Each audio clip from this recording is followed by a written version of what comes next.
One thing I'd like to note right at the outset, if anyone is here for the Board of Review, they should go to the assessing department, which is out the door and to the right. Copies of the agenda for tonight's meeting are available at the entrance to the room. Additionally, the agendas and minutes of prior meetings are available on the city's website. The meeting will be conducted in accordance with the agenda as presented or amended by the Planning Commission. The roles and responsibilities of the Planning Commission are outlined on the reverse side of tonight's agenda. State law establishes planning commissions. The commission is comprised of 9 members, all of whom have volunteered to serve. Members are appointed by the mayor and confirmed by City Council. The other individuals seated at the table this evening are representatives of the city's planning department, the city attorney's office, and the city's planning consultant, Carlisle Wortman Associates. If you wish to address the planning commission, please come forward when recognized and provide your name and address on the sign-on sheet. Please begin your remarks by stating your name for the benefit of the commissioners. All remarks are to be addressed to the Planning Commission and not to anyone else in the room. At this time, I ask that all cell phones, Blackberries, PDAs, or any other devices that might disrupt this meeting please either be placed in silent mode or turned off. Ms. Zarnicki, the roll call, please. Mr. Abhidian? Ms. Cruz? Here. Mr. Lambert? Mr. Faison? Here. Mr. Hudson? Here. Mr. Krent? Here. Ms. Fowler? Here. Mr. Rahman? Here. Mr. Tagle? Mr. Tadapali? Here. Quorum is present. The next item on the agenda is the approval of tonight's agenda. Can I have a motion to approve tonight's agenda? So moved. Ms. Fowler, and second by Mr. Hudson. Ms. Zarnicki? Ms. Cruz? Yes. Mr. Faison? Yes. Mr. Hudson? Yes. Mr. Krent? Yes. Ms. Fowler? Yes. Mr. Rahman? Yes. Motion passes. Item number 3 is approval of the minutes of the February 26, 2019 Planning Commission meeting. If there are no comments on the minutes, can I have a motion to approve the minutes of the February 26th meeting? I'll make the motion. Mr. Krent, and a second? Mr. Rahman? Ms. Zarnicki? Mr. Faison? Yes. Mr. Hudson? Yes. Mr. Krent? Yes. Ms. Fowler? Yes. Mr. Rahman? Yes. Ms. Cruz? Yes. Motion passes. Item number 4 is public comment for items not on tonight's agenda. Is there someone here that wants to speak on an item that's not on the current agenda? Okay. Please sign in. Occasion.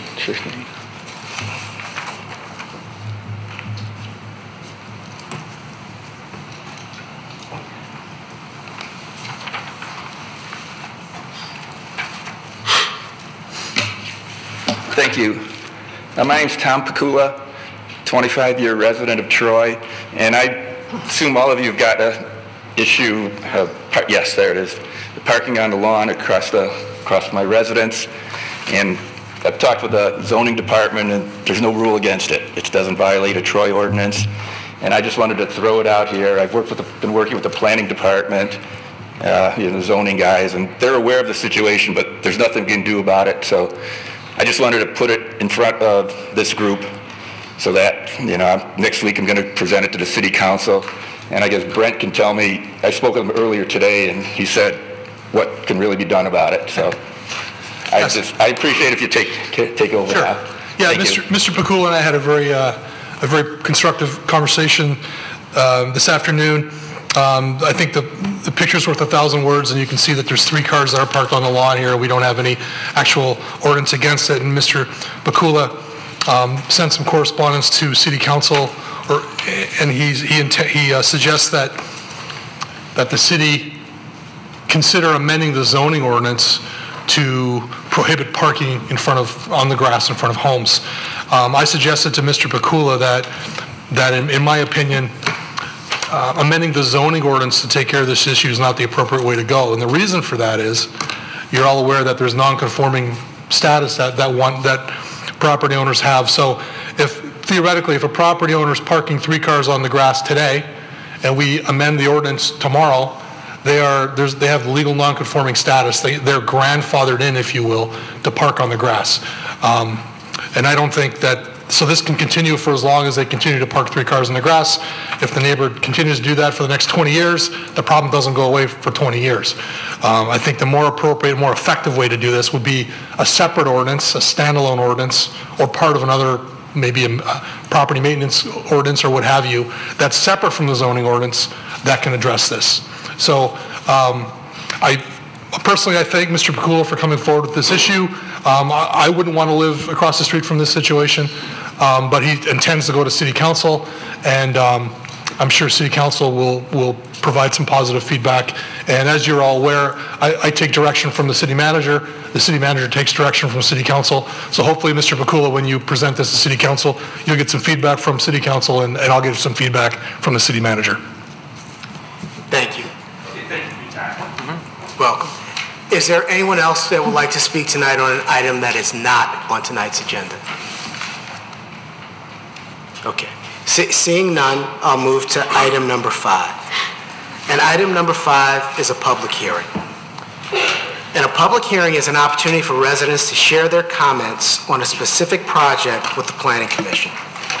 Everyone in attendance who wishes to speak will be provided with that opportunity.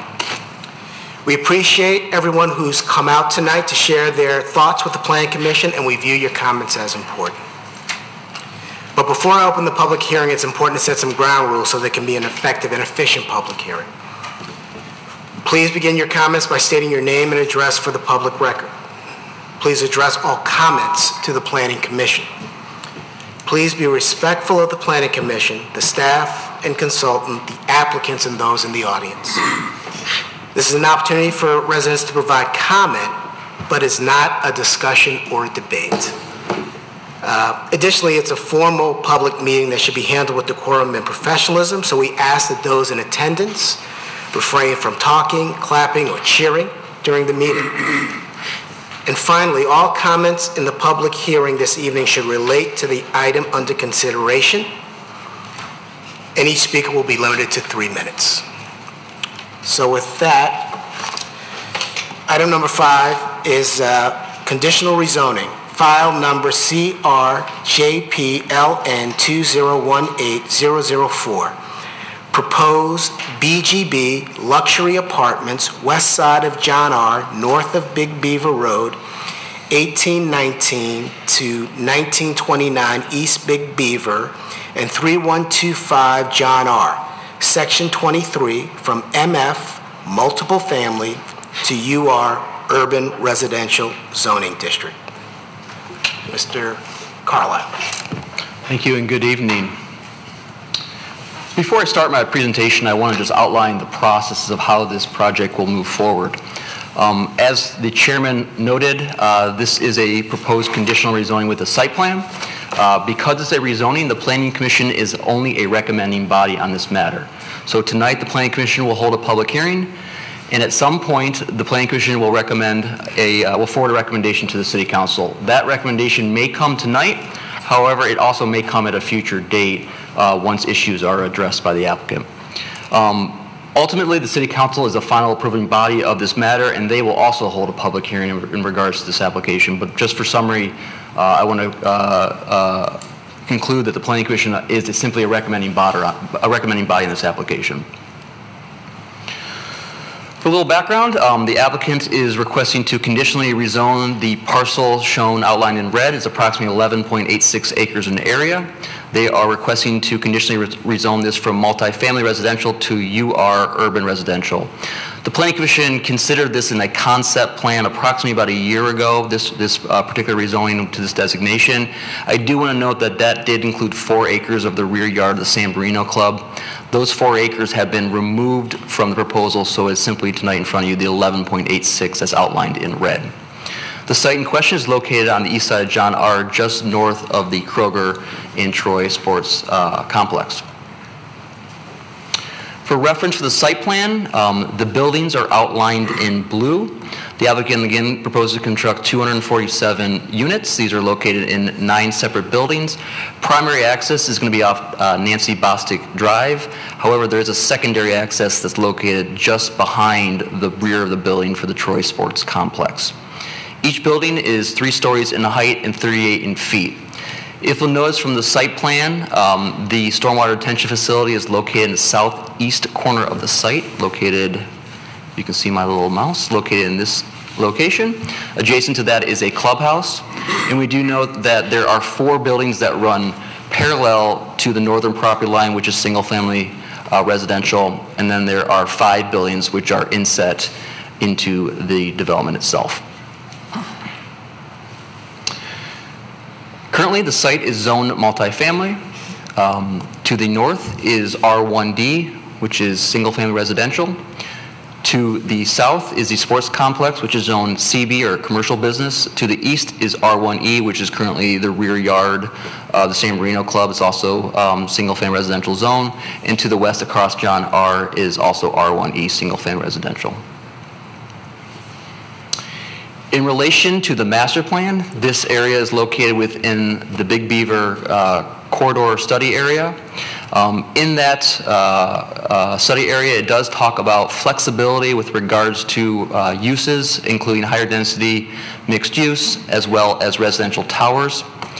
However, the plan also stresses a transition from intensity, height, and use from those properties that are directly on Big Beaver to those that are adjacent to single-family residential, which really speaks to this particular site in question. One of the key components of the Big Beaver corridor plan was the height study and the height plan. If you can see my little arrow here, if you think of this as Big Beaver corridor, the buildings that are directly adjacent to the corridor are much taller in height as well as intensity. As you move further away from the corridor into some of the back parcels, you'll notice that the height and the intensity tapers down. This is a true transition from intensity in height to single-family residential, which you can see is located in this location. When we talk about developments in context with the master plan, the plan does not go into specifics that this site should be this height and this site should be that height. What it talks about is context. And the context of this site in relation to both adjacent sites to the north and to the south to ensure that there's an appropriate transition with regards to height, intensity, and use. And I'll talk a little bit more about that in a second with this specific application. Just for the Planning Commission's education as well as the public, there are 5 standards that the Planning Commission and ultimately the City Council will consider with regard to this rezoning. This includes the protection of public health, safety, and welfare, the consistency with the master plan. The third really is a statement that all other zoning requirements have been met. The fourth is, can this site be serviced by public facilities and services? And lastly is, are the conditions proposed by the applicant ensure compatibility with adjacent uses? So these are the 5 requirements that the Planning Commission should consider in regards to this application. With regards to the proposed rezoning, when we consider a rezone, we have to consider what could be done by right. So as I noted, this current site is zoned multifamily. If we compare the current zoning of multifamily to the UR, there are some differences proposed by the applicant. With regards to the allowable density with 11.86 acres, under the existing by right development, the applicant could get plus or minus 118 units. They're asking for 247 units. That obviously is an increase of 129 units over what they could do by right. In relation to that, they are going to propose 266 additional spaces than would be allowed or required under the MF zoning simply because they have more units. The height under the MF is 2 stories, 25 feet. They are requesting 3 stories, 38 feet. Again, that's 1 story in additional height and 13 feet. We do note that the proposed setbacks, recreation space, and site landscaping minimums are greater as proposed than what the MF would require if this was a by right site plan. With regards to more details about the plan itself, we do note that the site does not have any wetlands. However, there are trees that are qualified under the Woodland Protection Ordinance. The applicant is planning on preserving 13 landmark trees and 28 woodland trees. Those trees are located on the northern property line along John R. and along the southern property line adjacent to Nancy Bostic Drive. The applicant is greatly exceeding the credit requirement, so they are not required to replace any of the trees that they are taking out. I talked briefly about site arrangement. I'll go into a little bit more detail. One of the concerns we have with the site as planned is we find it to be very auto-centric, and specifically it lacks open space or landscape area. And I'll talk more about that when I get to the landscape section, but that is a concern that we have in the review. In addition, the other concern we have about site arrangement is the relationship of Building 1 in relationship to John R. If you can see, Building 1 is the one that's closest to John R. That elevation that actually fronts on John R is going to be the garage or side elevation of that Building 1. So what we're asking the applicant to consider would be actually a front facade that's on John R, so you eliminate the garage elevation along that edge. In addition, with regards to site arrangement and circulation, OHM, who is the city's traffic engineer, has expressed a multitude of comments, and those should also be addressed by the applicant. With regards to bulk and parking, we do note that if rezoned to UR, they do meet all the bulk requirements. In regards to setbacks, we do note that they are proposing 38 feet and 3 stories. And with regards to parking, they are providing 502 spaces. Those are distributed with 165 locations in the garages. You can see the garage locations are on the back end of these buildings. 181 spaces are in carports. The carports you can see kind of on the periphery of the site in certain locations there where the X's are. And then there are a total of 256 surface spaces for the development. This image in front of you is the circulation pattern of the proposed development. As I noted, primary access will be via Nancy Bostic Drive, which is accessed off John R. Road. However, there is a connection to Big Beaver if you can kind of follow the circuitous routes of the red line out to to Big Beaver through behind the Troy Sports Center and around through that parking lot. You can actually get to Big Beaver through those means. The applicant did perform a traffic study. The traffic study was reviewed by the city's traffic consultant, OHM. The traffic study presented by the applicant did note a peak period in the morning from 7:15 to 8:15 and a peak evening period from 4:30 to 5:30 p.m. In the morning, it's expected that 25 vehicles will enter the site, 76 will leave the site. That is a total of 101 cars in that hour period. In the peak PM, 78 will enter the site, 47 will leave the site. Again, that's 125 total trips into the site during that hour. In regards to distribution of those trips, approximately 10% would go north on John R. 45% would go west on Big Beaver. It's safe to assume that many of those would go through the Troy Sports Complex parking lot to get to John R. Some may go out to to Big Beaver. Some may go out to John R, go to the light, but it's again presumed most would go through the shopping center site. 15% would go east on Big Beaver, and then the remaining 30% would go south on John R. The applicant's traffic study concludes that based on the results of the analysis, it was determined that the trips generated will cause a very small increase in overall intersection delay at the studied intersection when compared to 2020 background conditions. That conclusion has been reviewed by the traffic consultant to the city, and they do find that the overall conclusions of that traffic study were acceptable. I will note that we have received correspondence from the Rain Tree subdivision who do formally request that the traffic impact study consider a light at Nancy Bostic Drive at the outlet there and what the traffic impact would be if such a light was installed. With regards to landscaping, they have met the landscape requirements except for one calculation. I do want to note that along the northern property line, the applicant is proposing a row of evergreen as well as berms just in relation to the transition there. We do note that overall, they did not provide a calculation of the overall landscaping total. And for the most part, we do find that it is very auto-centric and lacks common usable open space and landscaping. The only common open space is the applicant is proposing a community or an apartment pool to be used, but that is really the only area we find there's common open space. The only really common landscaping area is along the berm on the northern property line. Again, that's not functional or usable open space.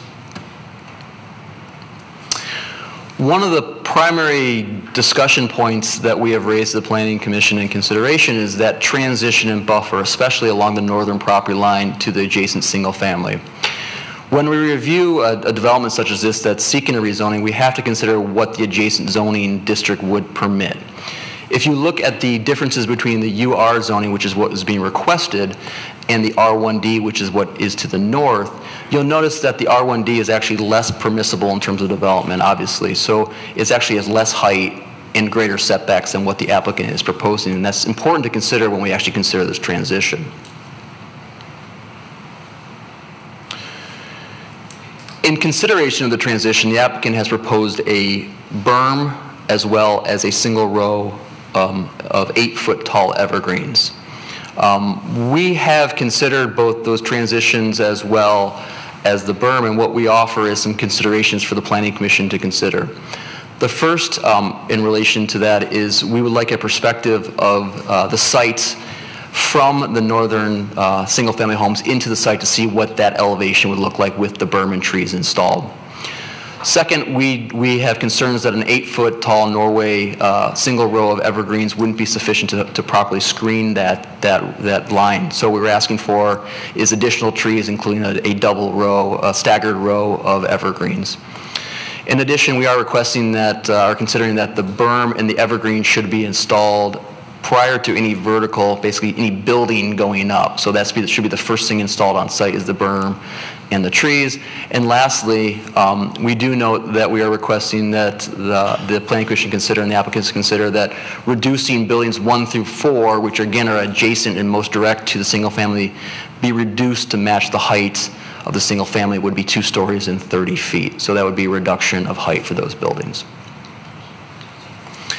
The applicant has provided floor plans and elevations. The material selection is in front of you with the color pattern. The materials include brick, decorative stone, and siding. We do note that the siding material has not been indicated of what that material is actually going to be. Some renderings of the building. This is a 3-story tall building. This, I believe, is a view across the pond from John R., I believe. And I believe this is the elevation at the rear property line, the northern property line adjacent to the single-family residential. So in summary, we recommend that the Planning Commission consider if the applicant has provided the acquisite transition buffer and screening from the proposed UR to the R1D. We do ask that the applicant consider the items that we did listed above, and the only additional ones I would add would be providing additional common open space within development as discussed, as well as expanding the traffic study to consider a light at Nancy Bostic. We do understand that these changes would require the loss of units. However, we do note that it would more adequately provide buffer and transition and mitigate potential impacts on adjacent properties. We have some additional summary comments. They're rather minor in comparison to the ones aforementioned, but we do want to also note that these are also included in our report. That concludes my presentation. Thank you. Thank you, Mr. Collins. Mr. Savinon. I would note that a representative of the city's traffic consultant, OHM, is here this evening, Stephen Deering, and Steve can answer any questions that the Planning Commission may have related to traffic. Thank you. So I'll open it to the Planning Commission for questions for Mr. Carlisle, but Mr. Carlisle, I had a couple of questions first. You mentioned potentially reorienting building number 1. Mm-hmm. Could you put that slide up there where you showed it?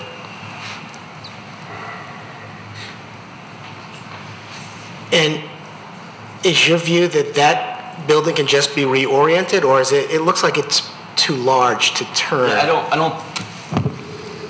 I'm not sure I would say reorient. I would say simply address that front facade and take away the garages and relocate those garages in some other location, but keep a more front facade with no garages adjacent to John R. Okay. And then the second question I have is, do we have other urban residential zone districts in Troy currently? We have one other location. It's close to Oakland Mall in the southeast corner of the city, and I believe it's senior apartments. Okay, I think that's the only site, that's the only other site that's shown UR in the city. okay, thank you. Any other questions, Ms. Cruz? Do we happen to have, I know that you showed under the master plan this tiny little snapshot of the Big Beaver corridor right at that location. Do we happen to have a little bit larger shot that might show how much the Big Beaver corridor zoning expands around that area? We don't have one in our presentation. We can certainly get one for you. We'll see if we can bring it up. That would. Did you have a specific question? We could maybe answer a question. Well, no, I don't have a specific question, but in the context of rezoning and in the context of the Big Beaver corridor district and the master plan, I think one of the things that we wanted to be mindful of is how deep into neighborhoods we want to take that zoning. And so I was just sort of curious how it looked on a larger scale. I do want to note they're not. So the site is master plan Big Beaver. They're not asking for Big Beaver zoning. They're asking for this urban residential zoning, rezoning, which is pretty dense. It's the densest Right. multifamily zoning district in the city. Yes, but they're not. Just to clarify, they're not asking for Big Beaver zoning. They're asking it's master plan Big Beaver though. The urban residential rezoning, right? Because I understand that there's the multifamily by right. They could do the multifamily by right, which was again about approximately 118, 120 units. Ms. Fowler? What is the zoning on the southwest corner of Square Lake and Livernois, where they're still building those condos or apartments? That's neighborhood node. The zoning is NN neighborhood node. So neighborhood node is different than urban, and obviously urban residential is more dense. That's correct.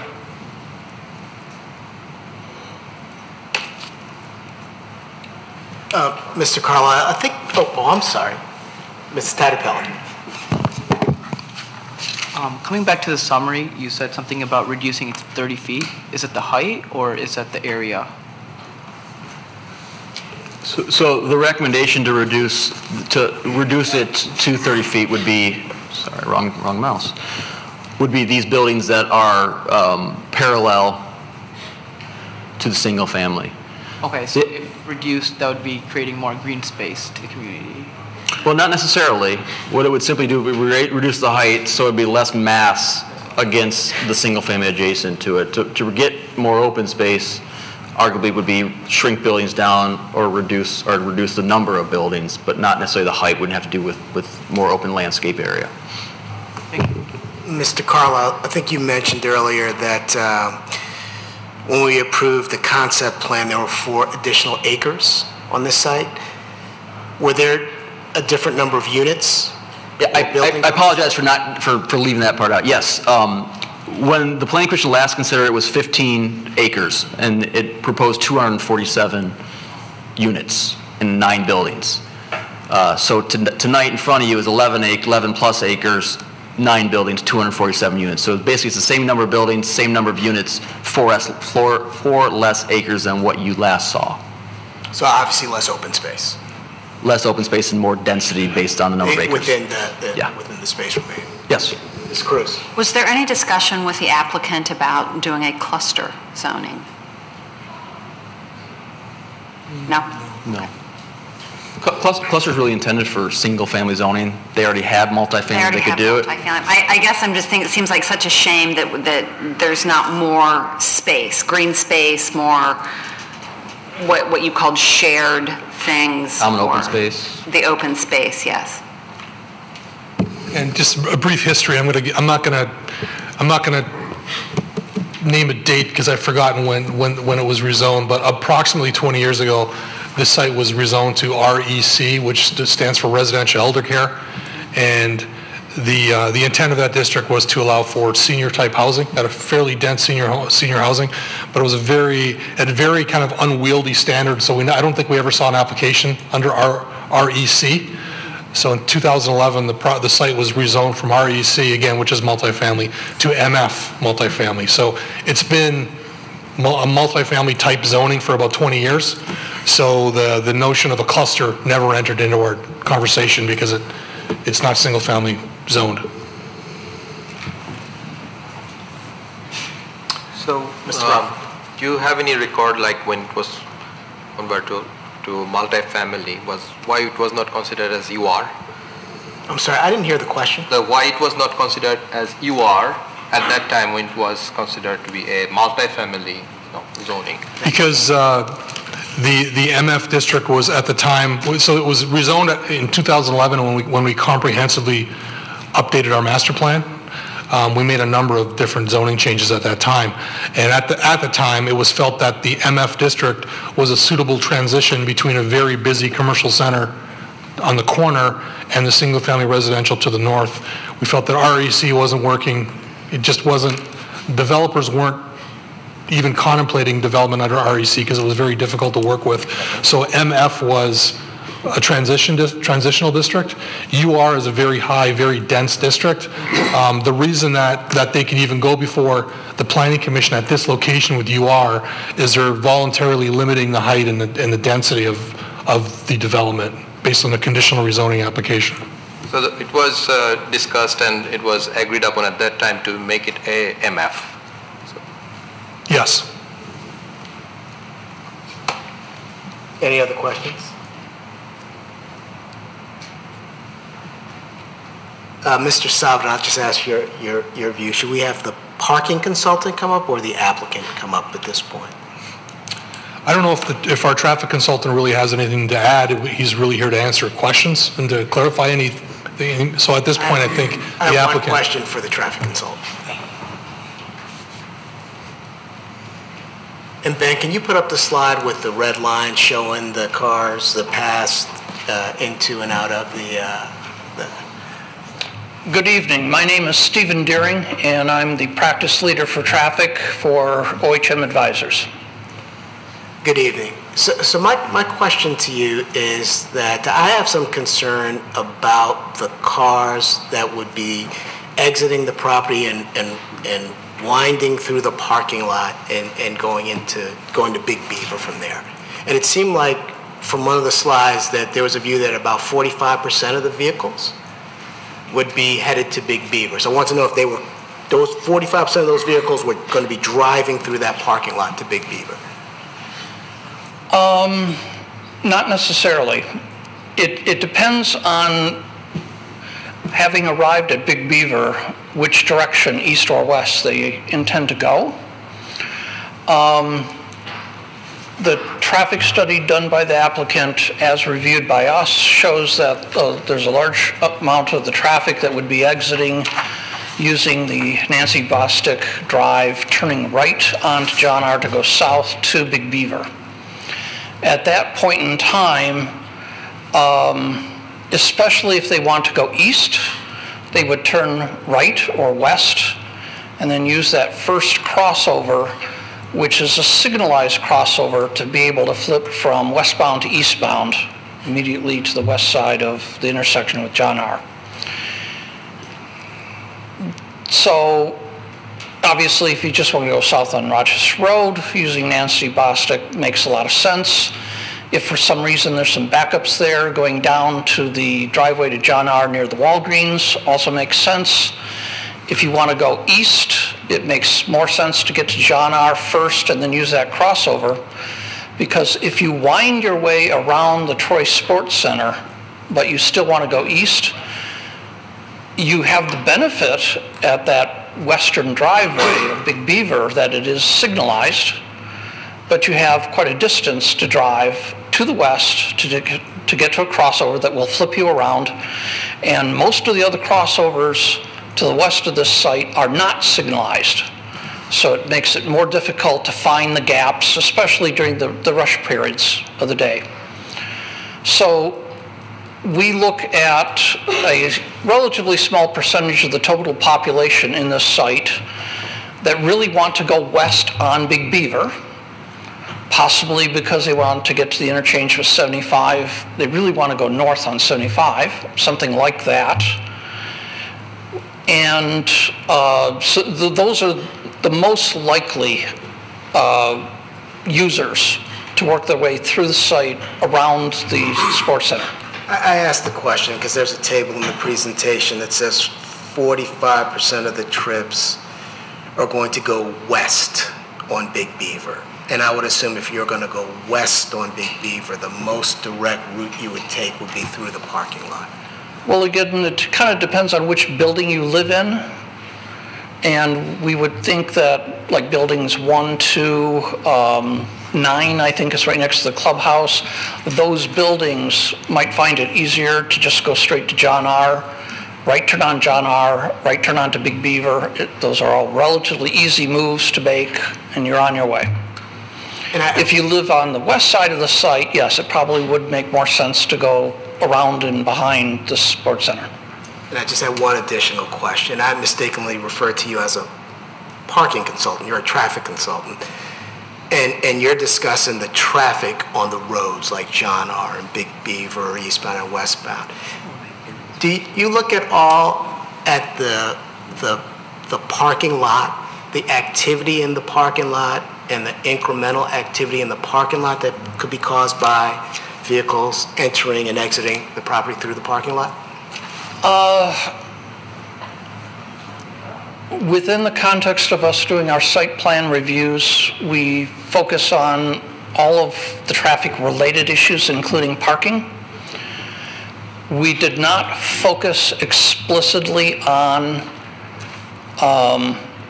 the sports center parking lot, but we recognize that that use has its own distinct patterns of use, and our view is that the ones that would be coming from this residential development that would want to go around and behind the sports center to get out, that's predominantly a morning movement when that sports center parking lot has very little use in it. If you're coming back home in the evening, that's not a very convenient driveway to use. Right. Thank you. And any other questions for the traffic consultant? Okay. Thank you very much. You're welcome. Now I'd like the applicant to invite the applicant to come up to speak.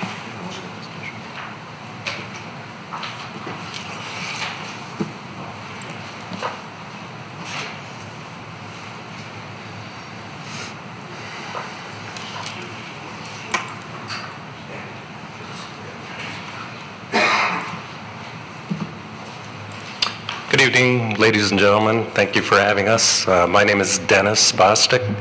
I am the owner of the property as well as the entire complex there, the sports center complex. This is Mark Ebeneffet. He's the architect on the project. He can answer any of those questions. I'm here to answer any questions that you might have for me as owner. And I can tell you that I grew up there at that site. We moved in 1957, and so my family has owned a portion of that property. We developed the entire complex about 22 years ago, and we've had that land sitting vacant. As Mr. Savant stated earlier, there wasn't really a good use for REC. That's what it was zoned. And then the city's rezoned it into the multifamily about 7 or 8 years ago. 2011. Okay, 2011 it was rezoned. Excuse me. We've looked at the different uses, and the reason we're really asking for the UR zone is its economies of scale. We don't build anything. We own a lot of property in the city. We maintain it very well. We build very high quality. With the multifamily zoning, the amount of units that we could put in really isn't, it's not enough units to make a very, very high quality development with great management, high quality recreation center, a pool that's going to be open to all the residents there in the complex. And and it would just make a lot more sense to have the economies of scale are met, and that's the reason that we're asking for rezoning. It would not that it would be low quality, but it wouldn't be as nice a quality to do the multifamily project. And with that, I'll turn it over to Mr. Abenatha. Can I ask you one answer? one Oh, yes, sir. before you Yes, turn sir. it I'm sorry. But between the concept plan, which was on 4 additional acres, and this plan, did you consider reducing the number of units ratably with the reduced space that we see in this plan versus that first plan? We did not really consider reducing the number of units. Again, reason being that we want to do, these will be the nicest apartments in the city, I can tell you that. Otherwise, I don't want to build them. I don't want to be part of anything that isn't top-notch.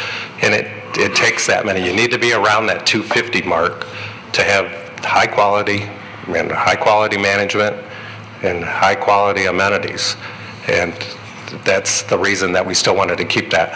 I can tell you that we did pull out the other 4 acres because I was told there was a lot of resistance to take that from single family all the way up to UR. So we put it all on the existing multifamily. And that was the reason that we're still at that number of units. To do the project that I want to do, we need that number. So, and just to maybe repeat what I think you said, so it's 250 units you need. It's not related to the size of the parcel. It's Yes, the sir. number of units you need to build that's Yes. driving that. Yes, it is. And that's why we're asking for conditional. We don't want urban residential that can be, I think, unlimited height and unlimited numbers. We're asking you for conditional zoning. So we'll sign a legal document that's what we're going to do. And just as we did many years ago when we got the zoning for the sports complex, we stated we didn't have to sign a contract back then, but we stated what we would do, and we did everything that we said we would. And we've managed it. We still are there and still manage it. Like I said, I grew up there. I've been on that corner for almost my whole life. So we don't intend to do anything that isn't top-notch. And I do have one comment, and I think Mark can verify this. I think we talked about on the very northern section facing the residence to the north. I think we're at 2 stories at that area, not 3. So we took that into consideration so we're not towering above all the residents that would be at the north side there. I just wanted to make that clear. It's not 3 at that section. It's 3 on the others. The height. Thank you. You're welcome. Any other questions for the applicant before the architect speaks? So, Yes. all right, just for clarification, all 4 buildings on the north side are 2-story buildings, 30-foot maximum height. On the north side of them. On the south side, they're 3 stories. 3 stories, okay. Right, so the ones that the residents will be seeing are 2 stories that they're looking. Actually, we'll have a very nice, we have a berm now, but we're going to also replant it all. And that berm will be, all the way across with all the plantings as recommended. But they'll still see the 3-story buildings. Well, they'll see, not if you look at the... I can get into that. Yeah, Mark can answer that better than I can, but... All right. I had the same question. Okay. Height. Thank you. Yes. Okay. Great, thanks, Dennis. Thank you. Good evening, members of the Commission. Mark Abenatha with Alexander Bogarts, the architects and planners for the project. Dennis covered a lot of the history that I was going to cover because I wanted to make sure that we all understood, where we came from on the project. As Brent's mentioned, it's been close to a year that we worked on the project, and the plans that you see in front of you are a result of that year. Back when we met with the Commission on an introductory level, we talked about density, 247 units. We talked about the luxury of the project and how we wanted it to relate to the commercial as well as relate to the single family. And prior to anything coming up in terms of building height, and we were frankly pretty surprised by the comment that came out in Ben's letter about reducing those buildings to 2 stories and 30 feet, because we've been discussing the project with Planning Commission and with staff numerous times. And when we approach a project, we look at it holistically. We look at what's around it. We look at the site proper, natural features. And one of the first things that we said to the Planning Commission when we met at that intro level was, we want to respect the residents to the north. We want to respect and relate to the commercial that's south of us. So we came up with a plan when we were talking with staff and talking amongst ourselves. How can we do what Dennis wants to do, which is bring a first-class quality project to the community and relate to what's going on around it? So we talked about transitioning from commercial to multi to the single family with a variety of building height. 3-story buildings that are turned on end as they're shown here, other than these back 2 buildings, so that the residents that are in these buildings look out at either common open space or at the clubhouse or at the pond and not at the commercial. But then turning these buildings so that they relate and create this avenue to the single family that's here.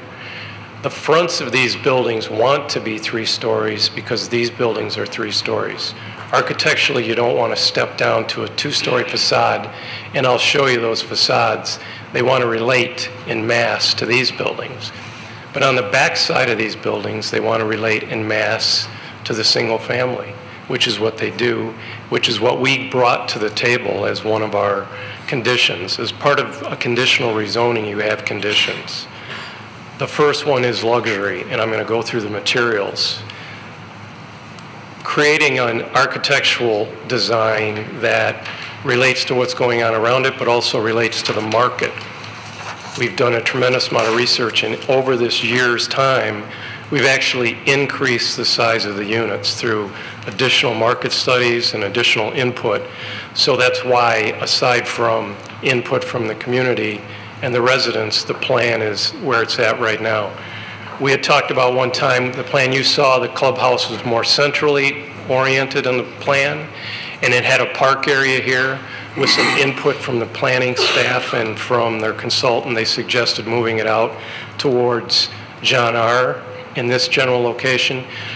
We looked at that and we said, that's not a bad idea. We like the central location because of the park and because of the access to it, but we also like the window and the control factor that when people come in to lease, that the clubhouse is here.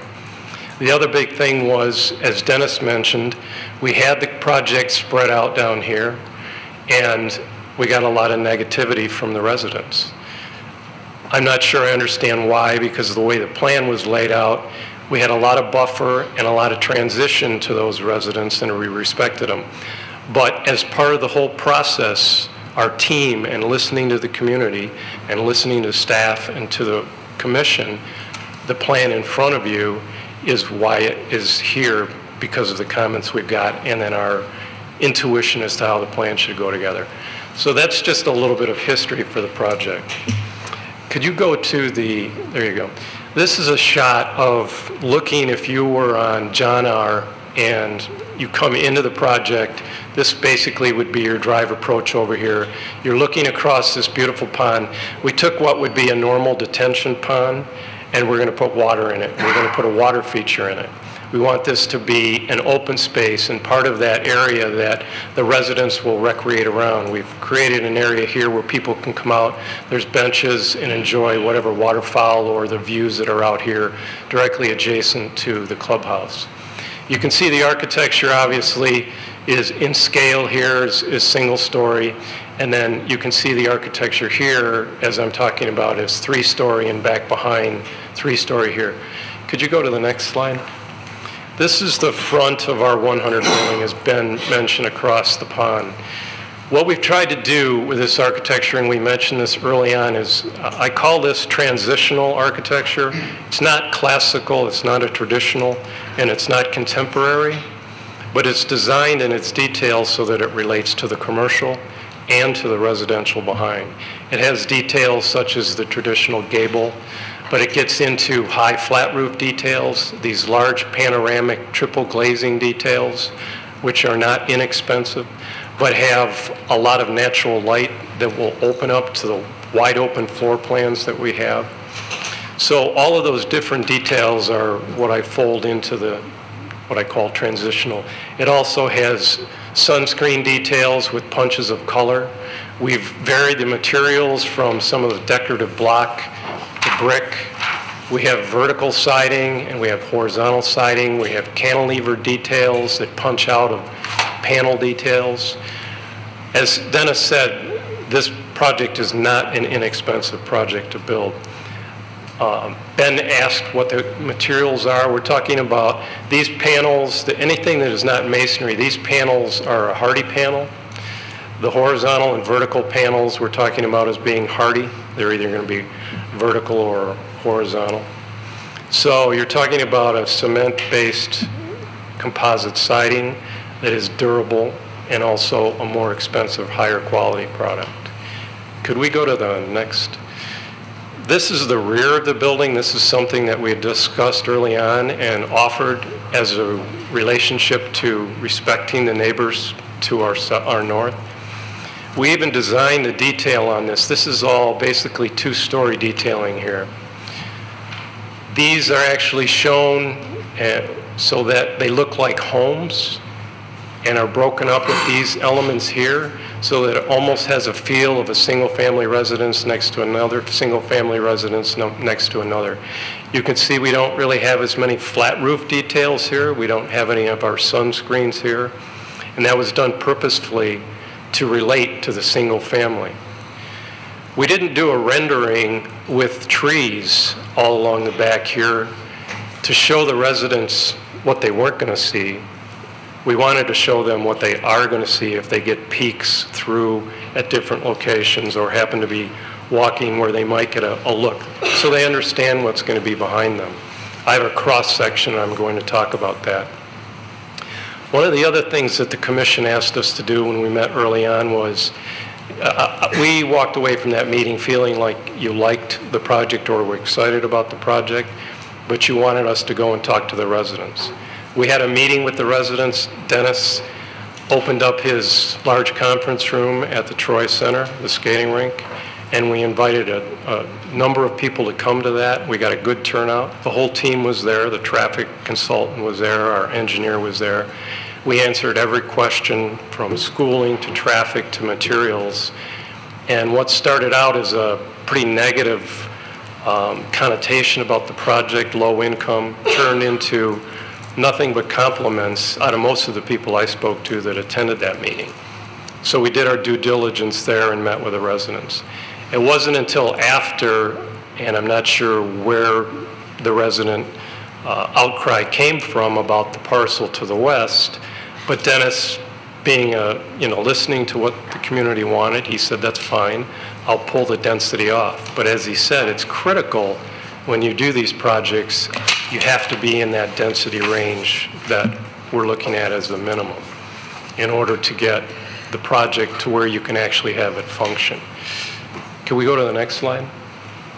This is what we call our 200 building. This relates to the 100 building, but we've changed up the color scheme. We have a variety of colors on the first building that go from grays to creams and tans. Here we've introduced the salmon brick color. And if you could go back to the very first over the pond, what we're going to do is we're going to create a rhythm on the streetscape. Some of our 100 buildings will have the creams and the grays and the tans. The next building will get into the salmon, and then so forth and so on, so that as you travel down the streetscape, you're not only getting a variety of the architecture, but you're getting a change of materials. Can we go to the slide after? There we go. So this is our material sample board that talks about the decorative block. You can see the different varieties, the punches of color for accent, the varieties that all work in harmony but have from dark to light. And can we go to the next slide? This is a cross section, and I felt this would best show what's going on at that rear. This is a typical single-family home from the standpoint of two-story. Our berm is going to range in plus minus 4 feet. We did have a note of 8 foot on our pines that are back there. We're going to propose those adjacent to the buildings to be 12 feet. When you take our two plate heights of our first floor and our second floor, and you look at sight lines visually here, there's going to be a blocked sight line immediately from the installation of this berm and these trees. Excuse me, I've got a cold, little laryngitis. So the goal was to respect the neighbors from the standpoint of the height, and also to create this transition or break visually from anyone out on their balconies here, their patio areas, or anyone here not being able to see in, and to create privacy not only for our residents, but for the residents here. And I'd like to go through, that's it. I have all of our other drawings. We have our whole team here, civil, our traffic, and I'd like our traffic to briefly come up and talk, but I want to run through some of Ben's comments real quickly. When it comes to, could you go to the site plan, please? The first slide? Yes, please.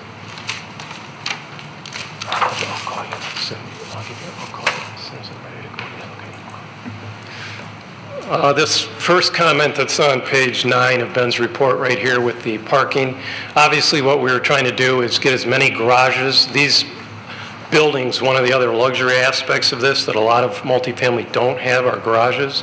We have 20 garages for 24 units. Some of them are two-car garage, 4 of them as a matter of fact in each one of these buildings. We have 20 in these and then 15 in these. So we have a lot of garages in this project. That is very upscale from the standpoint of traditional multiple family housing. But since Ben has a concern about this being a window to the project, we'll pull these garages off, we'll pull this drive off. We have a condition here on the building where we have a two-car garage that comes in here. We'll do the same thing here. We'll landscape this and we'll give some more additional architectural treatment to the end of that building. Page 10 talks about site access through buildings 6 and 7. Currently, we have it coming through right here. And the reason we have it coming through here is because we have utility lines coming through and we have grade differential from here to here. We can move it from here down to here as was recommended, but we'd rather not because we have some utilities and guidelines that are coming down here, and we have grade differential. So if it's the Planning Commission's desire to do that, we can do it, but we would prefer not to do that. Dead ends are brought up on that same page. At the ends of these, we can additionally add 5 feet of pavement down here for turnaround, as was mentioned by OHM. Sidewalk, I disagree that this project, respectfully, is a auto-centric project. As we mentioned when we met early on, we designed this as being pedestrian friendly. If we were to design this entire corner right now, this is how we would do it. We would do it with commercial that fronts on John R. and Big Beaver. We would transition it with multiple family, and we'd call this a wonderful mixed-use development. And that's what we're calling it now.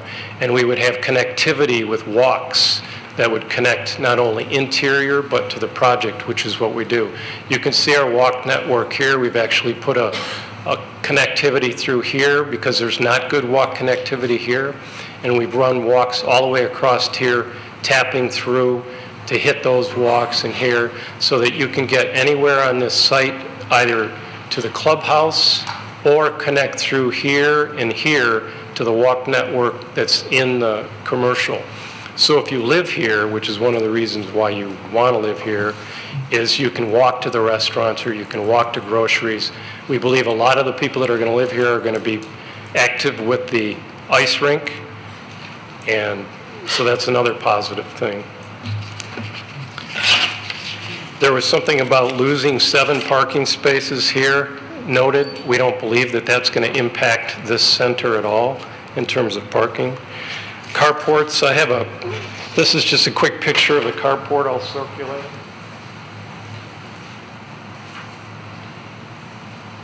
We always do flat deck carports, and we do that because we want to provide rain and snow protection for generally most of it, but we want to keep the visual open. So for those residents, we have a 1-to-1 ratio of a covered space, most of them in garage. But for those that don't have a garage or don't want to lease a garage, we have carports. We put them where they're not blocking the building down on this end. So you've got architecture, architecture, architecture, and then and/or in the island. But they're flat decks, so you can see through, you can view the architecture, and you can view pedestrian and walking.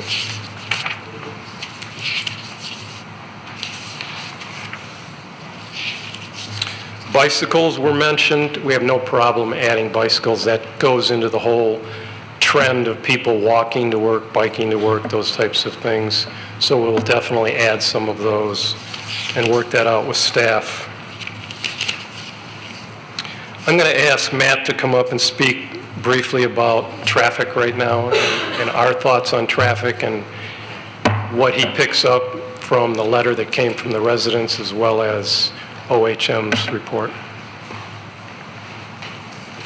Good evening. My name is Matt Colas with GHD, and I worked on the traffic impact study for this project. I'd like to address some of the concerns of the Raintree Village HOA, and I understand that they have two main concerns.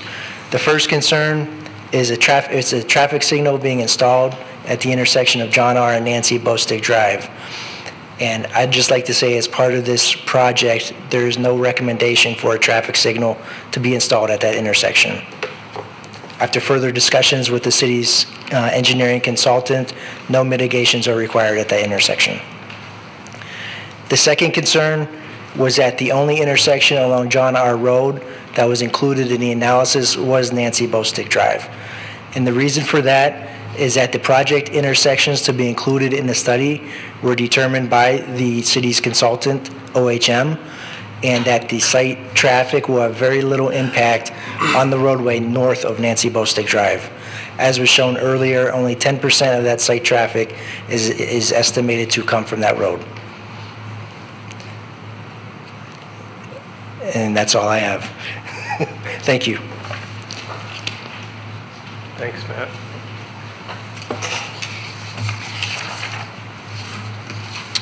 There was a note on page 14 about the site landscape, and in talking to PEA, who did the civil and the landscape, it's my understanding that we meet and/or exceed open space and landscape requirements, and I would assume they have that calculation if that's something that the Planning Commission needs now, but we can certainly supply that to staff and to Ben. As I mentioned on page 15, we're going to increase the pine trees, the spruce along the backside. First year we will install that berm as suggested. I think that's a good idea to help buffer and transition. There was discussion about the trash compactor. We've located the trash compactor back here in this area. We've done trash compactors on a number of projects.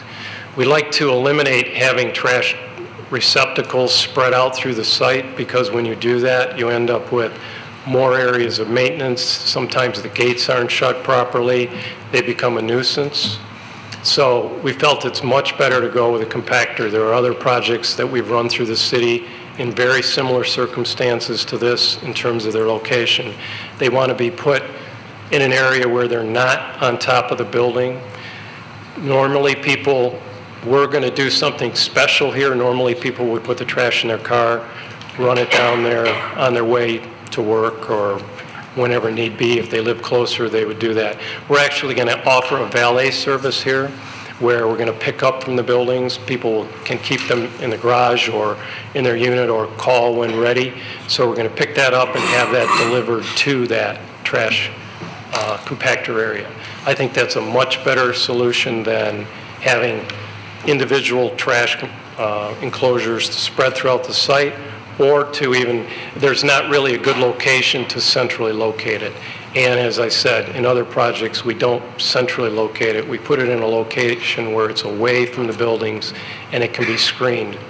There was a question about how it's going to be screened. It will be screened all the way around with masonry materials with a stone cap that will tie into the architecture of the building, and then will be supplemented with landscape. siding material that was noted on 16, I've called that out and added that to our material board. We'd be happy to turn that into staff as well as being all hardy, whether it be horizontal, vertical, board, all a very durable product. There was one point on the last page about a berm along John R. And I talked with Ben about this, and it's my understanding it's something that Planning Commission can look at. As I mentioned, if we could go back to our rendering, this is what we want the project to look like. We want the window to the project to be a beautiful, exciting, inviting place. We don't want to put a berm out along the project to hide it. We want to showcase the project. So with that, that pretty much concludes my comments. Everything that we've done here has been to try and work with the community, the staff, the commission, and that continues to be our goal. We're really excited about the project, and it's been a long time, a year, to get us to this point, but it's been a good journey from the standpoint of getting input from everyone. I'd be happy to answer any questions you have, as would the entire team.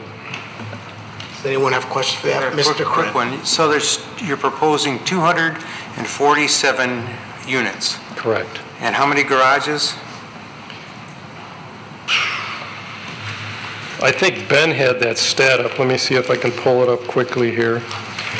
I don't know how many garages, 165 garage spaces.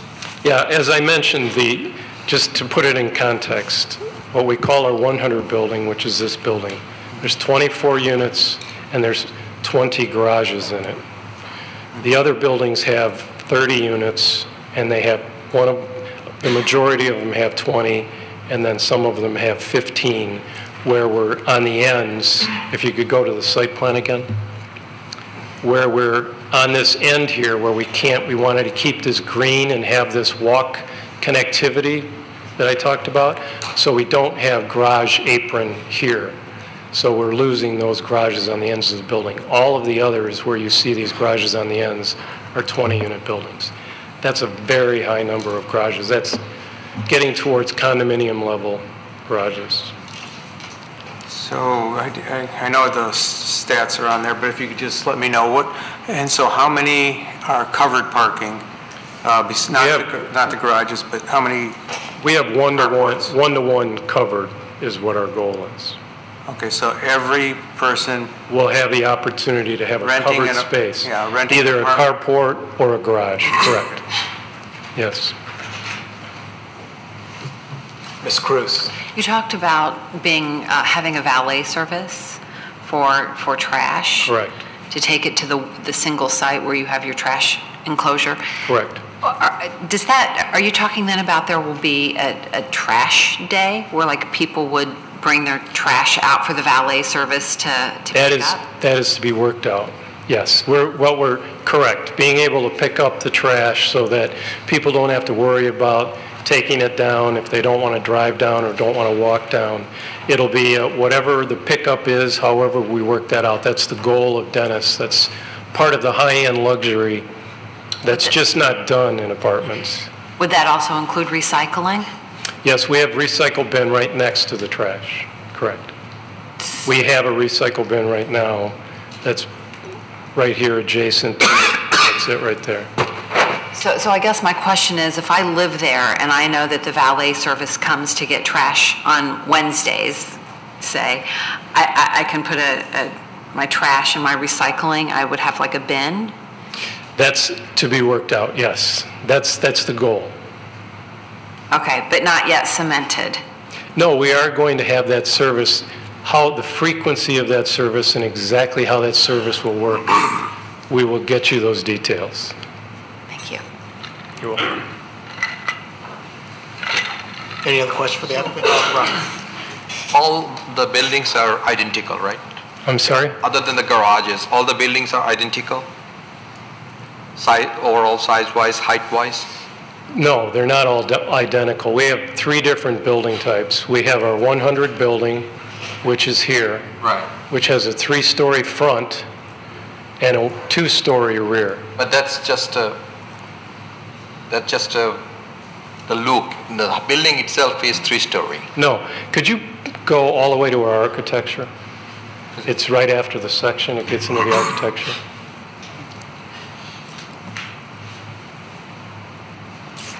Okay, could you back up? So if you look at this floor plan, this is the first floor plate. We have 6 units, and that's another thing. Our target market goes from empty nester to millennial. All the first floor units, these are all ranch units where you can walk right in at grade to your unit. Here's the 2-car garages. We have some 3-bedroom units which have direct access to the 2-car garage, which we're anticipating families. So you have 6 units on this first floor, then you have 12 units on the second floor, and then back to 6 units here. So it's a 2-story rear here, but here, where you see here, here, and here, it's a 3-story front. Does that help? It's not separated by any land. It's the same building. Correct. That's what I'm asking. So it's the same building. The one side is 2-story, the other side is 3-story. Correct. Okay. If you said that, I missed it. Right. No, that's okay. Okay. Can we go back to the rendering?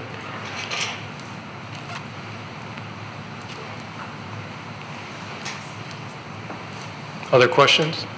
Mrs. Tonapelli? Can you go back to the slide of all the buildings, the general map? Yeah.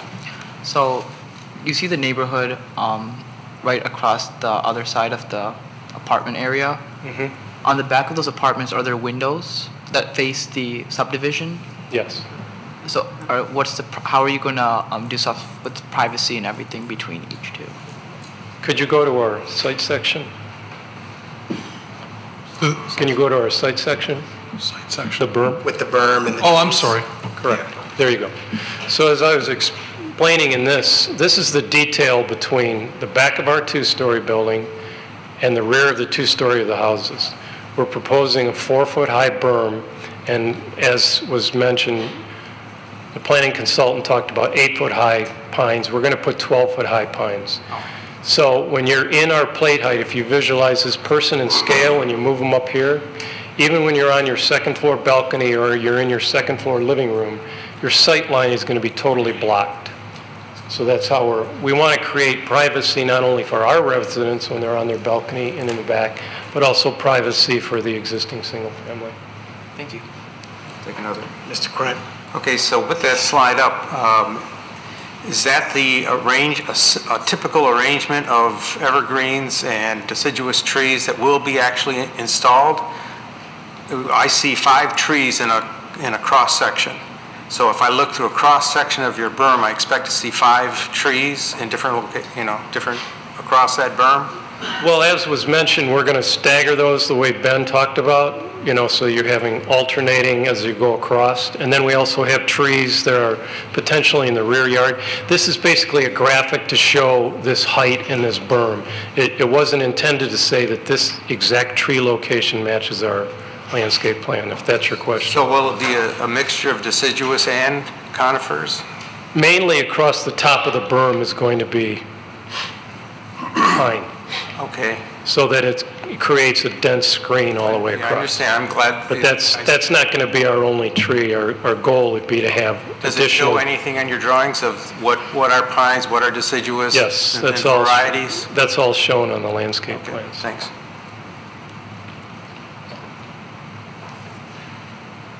Thank you. All set? Yes, I think so. Great. Thank you.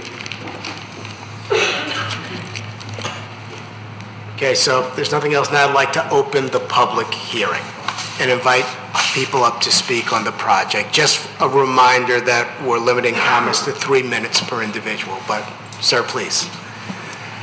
And have you signed in?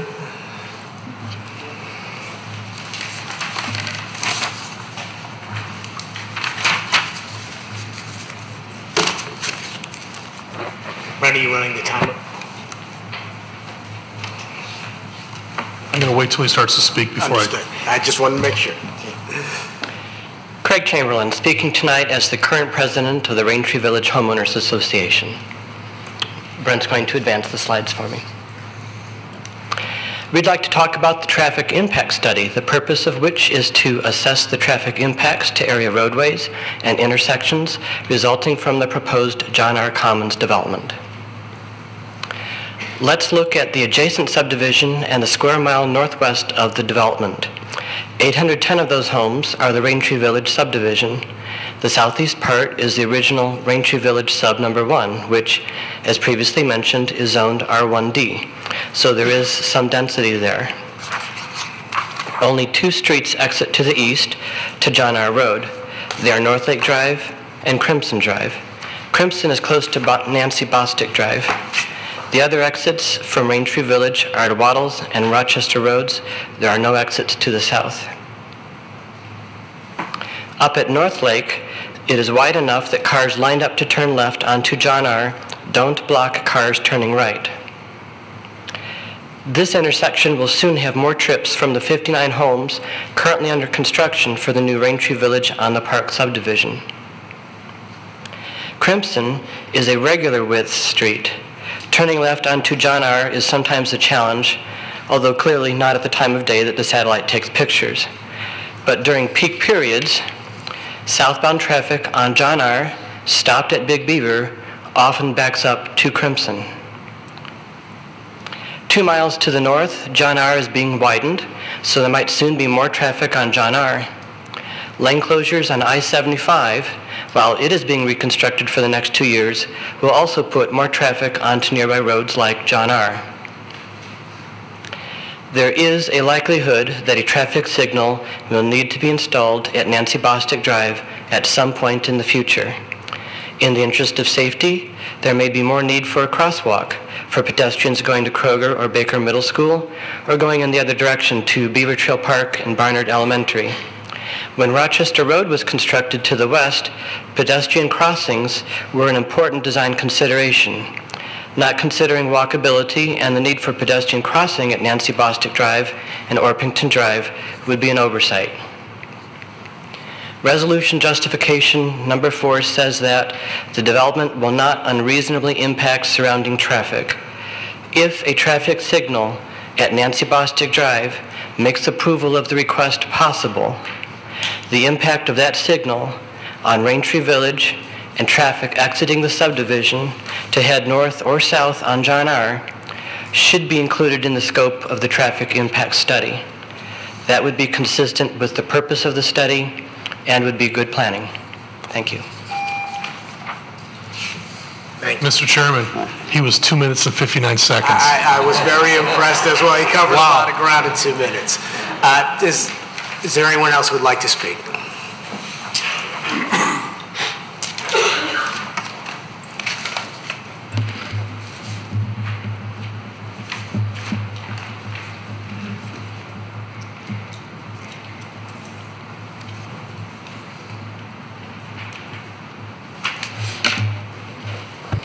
Good evening, Jeff Frederick, 1792 Crestline Drive. So I'm here today to speak in opposition to this high-density apartment complex. There are a number of reasons why I and others here today oppose this development. One of those is the incredibly increased traffic flow that will be created with this development. We are talking about 247 new apartments, of which an ordinance calls for 2 cars per unit.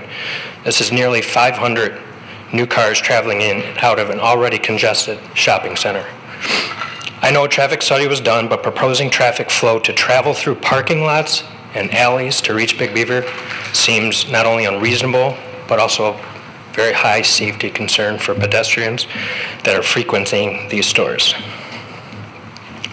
The other issue that I want to call to attention is the impact upon the schools in this area.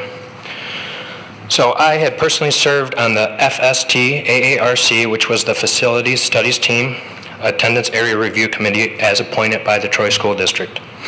And that was to analyze enrollment across Troy elementary schools with a number of key areas as our specific charge to address. One school in particular, which this area would be district towards, is Barnard Elementary, which is already currently overcrowded with no room for expansion. There are already 2 new developments, one which was mentioned, which was Raintree Village on the Park, 59 single-family homes. and Estates of Willowbrook, of which at the time we did not have enrollment numbers as they were not built. But going on the mere fact that these new residents would also have students attending Barnard. Our proposal was to provide new district lines in order to alleviate the already overcrowded Barnard and essentially lessen the bleeding. While it was a difficult decision to make in this proposal, we had proposed to the Troy School District a redistricting in which we were moving longtime residents and their children to other schools in order to accommodate these two new developments. So this was then presented to the Troy School Board back in March as an issue to provide some relief to one school without overcrowding another. Now, if we were to introduce 247 new apartments into the mix, there would be no accommodations at all at the school. So all the work that we had done and now is going to be tasked to another committee of which there's no possible resolution. So Troy is a desirable place to live, and to me, overcrowding schools wouldn't be an option. So in closing, this property is currently zoned for multifamily, which is zoned for, or would allow for 118 units of a 25-foot height, as opposed to a 247 unit high density. While this is not desirable, it's certainly more tolerable and request that this rezoning from multifamily to urban residential be denied. Thank you. Thank you.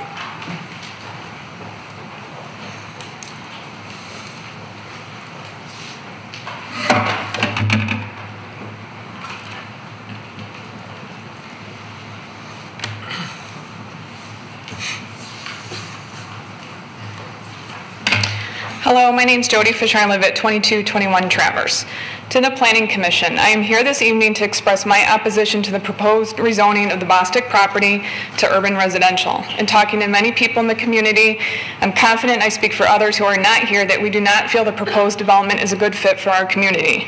First, the entrance is into the development. The safety is an issue to potentially have an additional 500 cars cutting through the parking lots of Kroger, the hockey arena, and other businesses. There's pedestrian traffic coming and going into the businesses. The increased car traffic poses a greater risk of someone being hit by a car when walking into one of the businesses. Also, pulling left out of Kroger is already a challenge, and the residents most affected by this development are those who live in the Raintree Sub and Beaver Trail subdivisions, which we have to turn left when leaving Kroger. Next, calling these apartments luxury does not add up considering the options for getting into the complex. If I'm paying luxury rent, I don't want to drive past garbage dumpsters and having to deal with existing business traffic and parking lots just to get home. I also don't want to have to pay additional money to get a carport or a garage. There have also been discrepancies in the rent that will be charged. When this first circulated to the community, it was reported rent would be as low as $600. Later at the community meeting, we were told there would be 247 luxury units spread across 16 acres with rent around $1,600. Now the development appears to be the same number of units, but spread across less than 12 acres. With a higher density and less open space, how is this luxury? As a parent of a child who is currently aligned to attend Barnard, I don't take lightly to hearing rooms are being converted from things such as media rooms to classrooms to make room for more students. With the bulging influx of kids coming in due to the development, what is next? Are they going to lose their art rooms in exchange for art on a cart?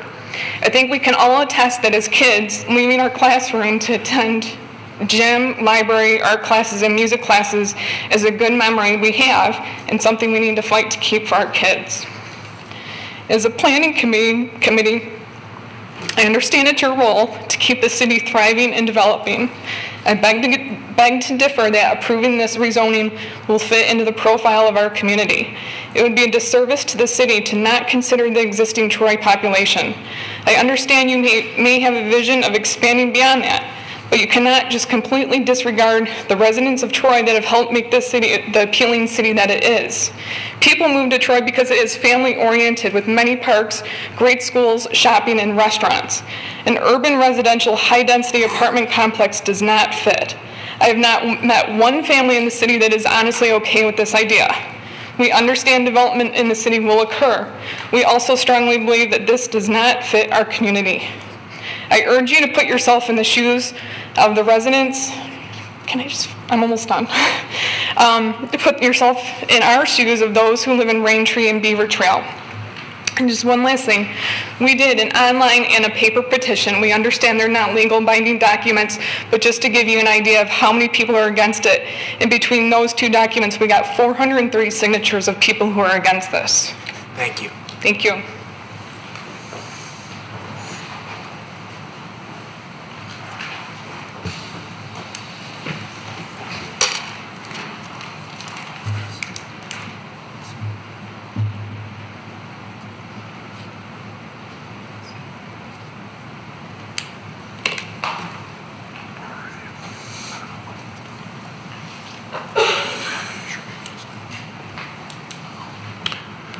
Good evening, Planning Commission members. My name is Fred Shibish, and I've been a resident here in Troy for over 30 years in the Wattles Square subdivision, which is just on John R. and Wattles Road.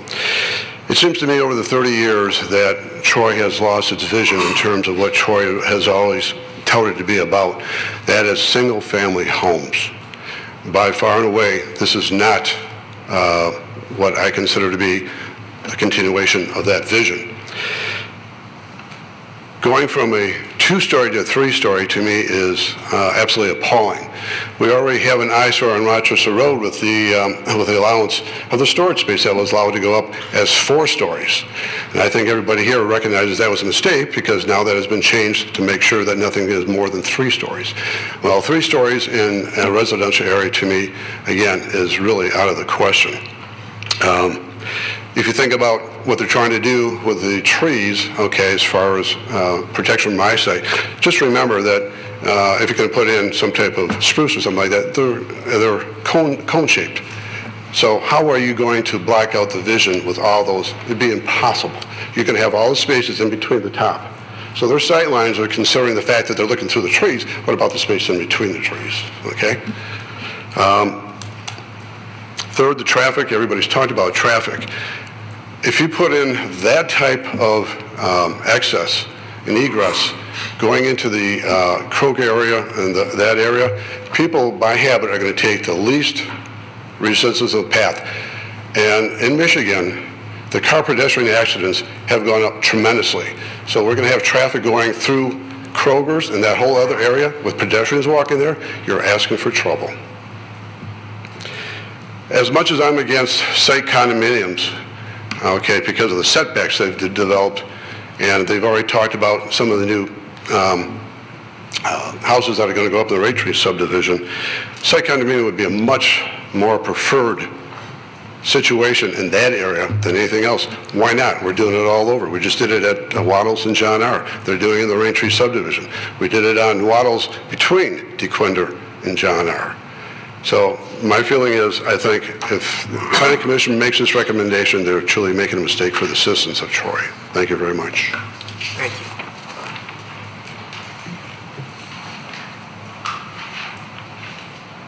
you. Would anyone else like to speak on this item?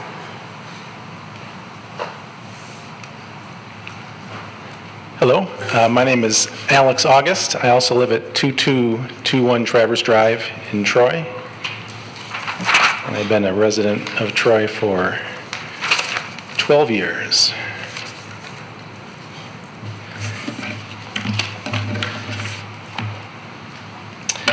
Okay, the first thing I'd like to say, someone made mention of the number of parcels in the city that are zoned urban residential, and I think we determined there was 1 in a highly commercialized area by Oakland Mall. So certainly the city of Troy has got along just fine without urban residential zoning, and I don't see why we need that now. The property is zoned single-family residential. I think there'd be very few people in this room if the developer chose to develop this property in accordance with those terms, and I'm sure, as we all know, Troy is a very desirable place to live, and I have no doubt there would be high demand and high need for multifamily structures on that property, not having to utilize this high-density urban designation, which brings along with it a lot of the problems that we've been describing so far with regard to traffic and schools. And one thing I do wonder about with regard to schools, because with Jody. My 4-year-old son's going to be attending Barnard here in about a year and a half. I mean, is the school board involved at all in these decisions? I know it's out of your purview, those types of things, but at some point, I assume the school board or school district needs to be consulted about the school's ability to handle this many more students in a relatively short period of time. We know about the Raintree subdivision. We know about the Willowbrook subdivision. There's talk about this Troy Crossings development. I see signs up on Big Beaver for it. That's another 100 units potentially. By my math, it's 500 units that are potentially going to be affected in this immediate space in my immediate elementary school and potentially the very near term, which is a little bit startling for me, considering that Barnard Elementary is already at full capacity. So it does make me wonder about what approval process we go through with regard to the school board with these zoning decisions. Regarding the left-hand turn onto John R. from Orpington out of Bostic Drive, I mean, we make that turn all the time. It's very difficult. It's very challenging, without a doubt. We put 400 more cars in that space. That's going to become nearly impossible, which will almost certainly require a light to be installed at that location. And it's unclear whether that's desirable or not. One of my primary concerns, however, is the traffic circulation pattern that we looked at earlier. We have a slide for that, I know, but it's right here. I think you're all familiar with it. And this is highly, highly concerning to me because, number one of the traffic patterns is directly in front of Kroger, which is an incredibly high pedestrian area. I mean, people are walking in and out of there all times of the day. So to even suggest that that's a viable option to run traffic in front of a Kroger, I think is horribly irresponsible. And further, there's an alleyway here behind Buffalo Wild Wings and Kroger, in between the Troy Sports Center and Kroger. I mean, that's an alleyway. There's actually a sign that says one way. You can only travel one way on it. It's not a viable throughway. There's dumpsters, there's pallets. It's an alley. It's not a passageway to a luxury unit. Thank you.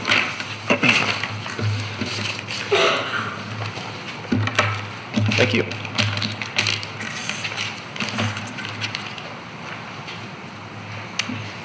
Hi, Marcia Bossenberger, 369 Ottawa.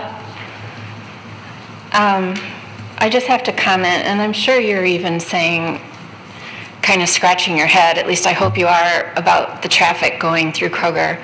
Because never once have I gotten instructions from a friend, hey, turn right into Walgreens, take a jog past Starbucks, pass over Kroger, and then you have my apartment. There's just, I mean, GPS, Google, whatever, it will not take you that direction. It will take you off John R. Road from a major access point. So that to me is just a silly, even, you just can't even consider that as an access point. Going behind there, the sports center, is totally unreasonable. If you drop your kids back there, kids are always being dropped off in the back to go to their hockey games or open skate. That's a congested area where kids are running in and out, being picked up and dropped off. I would like to know what the future of the property behind San Marino is. So yes, he took it out, but what's the future? What other highly dense project is going to go back there to also impact that area? What are the plans? I mean, that to me is a very important piece of the puzzle on approving such a large-scale project. What does the clubhouse have to offer? I'm still not getting the height of the homes compared, of the apartments compared to the homes. Those homes were all built in the 70s. I'm guessing they're mostly smaller size colonials and tri-levels that are along that road. So they're a lot shorter than what is proposed as a two-story home. I would like to see more play area. 257 units, there's absolutely nowhere for the kids to go. And speaking of the children, where's the bus stops? Where are they going to walk? Are they going to go stand at Starbucks? Or are they going to stand at Kroger's? Or do they walk all the way down to John R.? Let's see. I think that was I was writing really quick as I was listening. Oh, trash compactor. That was the other one. The trash compactor is located all the way into the far corner. I don't know if when you go stay in a hotel and you're sleeping and it seems like the trash always wants to pick up at 7:30 in the morning. With the impact of the compactor being over there, it should be located closer to the industrial part of the sports center in that corner, away from the noise, the smell, and how that would impact the residents. Thank you.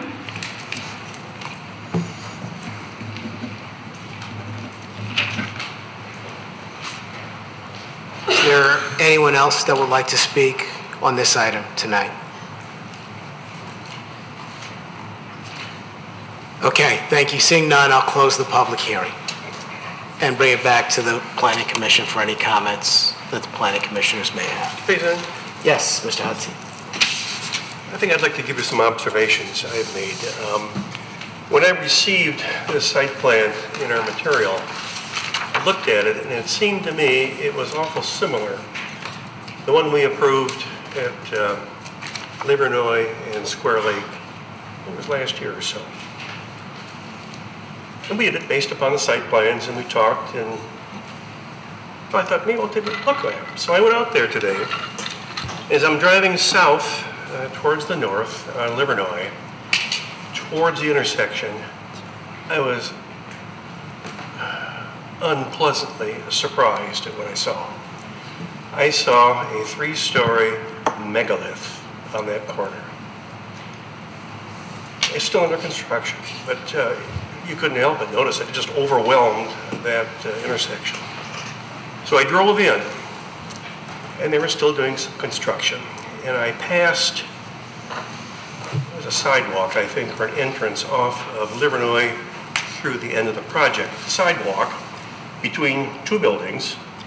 Each of those buildings had townhouses in them with a small front yard apron, sidewalk, the same thing on the other side.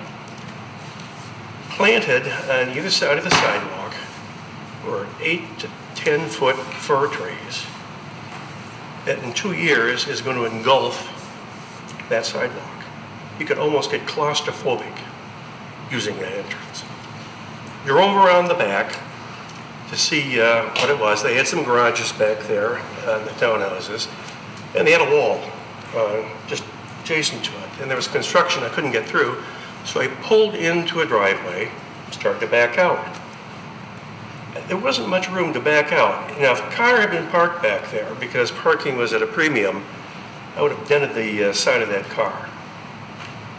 So I had a real revelation. What I perceived, I was joining in and approving on paper.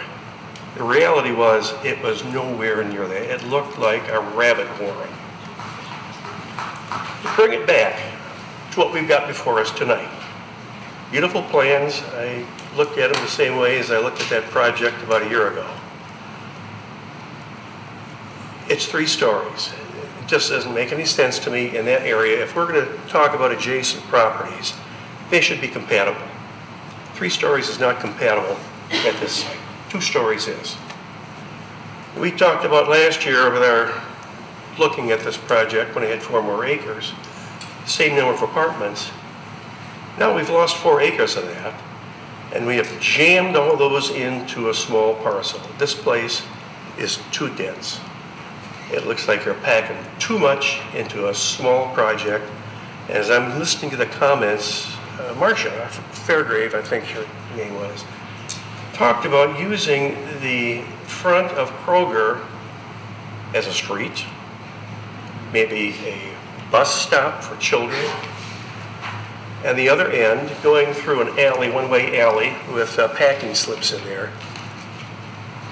This is more suitable to a multi-family zoning than an urban development zoning. And even then, if you, I just think it's too much on a small site. And unless there's some radical changes, I'm going to have a very difficult time approving this project in a conditional rezoning. Thank you. Please. Thank you. Please. Any other comments from the planning commission? I just wanted, my concern, a couple of them. One was traffic, and Mr. Hudson reviewed that, and again, as a thoroughfare in front of a grocery store is ridiculous. You got carts going back and forth all the time. I don't care what day it is. It could be Sunday through Saturday. There's carts that are going back and forth all the time. That is not, that could not be an access point or an exit point from a 247 unit development. The other point I want to make is the schools. I really didn't get a good picture of the developer's work with the schools as far as the population for children, the school busing, the schedules for buses, where the children are going to access those buses. So I need more information about that whole system as part of this development, because it is part of the development is the children that are going to be involved. And the last element that I just want to briefly point out, I realize you've got this large detention pond. There's going to be a fountain. It's going to look beautiful, and that's open space. You meet those requirements. But the rest of the development is sort of like, I'll qualify this, the architectural design is, I think, is very good. I really appreciate what the architect did as far as dimensions, the different types of materials, the quality materials. I can't say enough that it is a well-designed housing unit. My concern is twofold, is the walking distances between, I realize there's a valet service for your trash, but it just seems like an afterthought, the trash. I'm a big recycler and composter, and I'm wondering, are people really going to be part of that whole system, because it's such a pain in the butt to have another container and then put it out front, and then somebody valet is going to pick it up one day a week or something. And it's just, I'd like to see those details before we make approvals to designate this district. So I want to see more detail about the actual function of the district before I'd make an approval. Thank you. I share a lot of Mr. Hudson's concerns about the density and the fact that we looked at a project about a year ago that had 4 additional acres and the same amount of units. I heard the applicant's comment about the economics of the 247 or 250 units, but that's not really something we evaluate here in the Planning Commission. So based on that, I have a difficult time with the project as well. Also, the architect, great presentation, great design on the buildings. He covered a lot of the points that Mr. Carlisle raised, but kind of voiced over them. I would like to see that detail, see that incorporated into a revised plan. And again, still have some concern with the 247 units on the size of the site. So, I just have a point of clarification. I know I asked this question, but I'm not sure that I understood the answer. I'm back at the corner of Square Lake and Livernois on the southwest corner. That was neighborhood node zoning. This is urban residential. Neighborhood node is less dense than this is. And my experience is the same as Mr. Hudson's. I live very close to that, and so I have driven through there. I can't imagine anything being more dense than what is already there at Square Lake and Livernois. I just can't imagine that this is more dense, but you're telling me it is. And so as a result, I would have a hard time also agreeing to this design. I think the question was, is the district more dense? So yes. Neighborhood node has a 5-story cap. This has urban residential has an unlimited height cap. There's no limit. So by definition, in theory, it's a more dense zoning district than neighborhood node. I don't know offhand how many acres the Tisbury Square is. I know it's 43 units on, I forget how many acres. Those are, I'd have to look up and the density and compare it to give you an accurate comparison. Well, I guess when I'm thinking about density, I'm thinking about the amount of available green space, the amount of how tight the roads are, how difficult it is to turn in and out. That is very, very tight there. And so when you talk about density, to me right now, I'm thinking that this must be as difficult. Is that a reasonable conclusion? I'd have to look into it. So density is measured in units per acre. Right, I understand. Yeah. It's the same design standards, 24-foot wide streets, 19-foot long parking spaces, 9.5 foot wide, 5 foot sidewalks, et cetera, et cetera. I'd have to look at how much open space is provided. I'd have to look into it. Ms. Chris? You're going to hate me.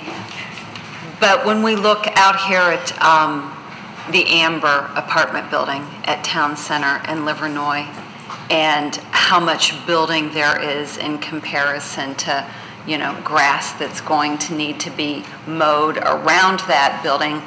I mean, at one point in time that had a single family home on it, and now it has a 4-story apartment building. Do we know how that compares in terms of density for your formula? I mean, that seems like a pretty dense. I know that when I'm coming down Town Center Drive, that 4-story building completely blocks my view entirely to North Livernois, and everything around it, the office buildings are considerably lower.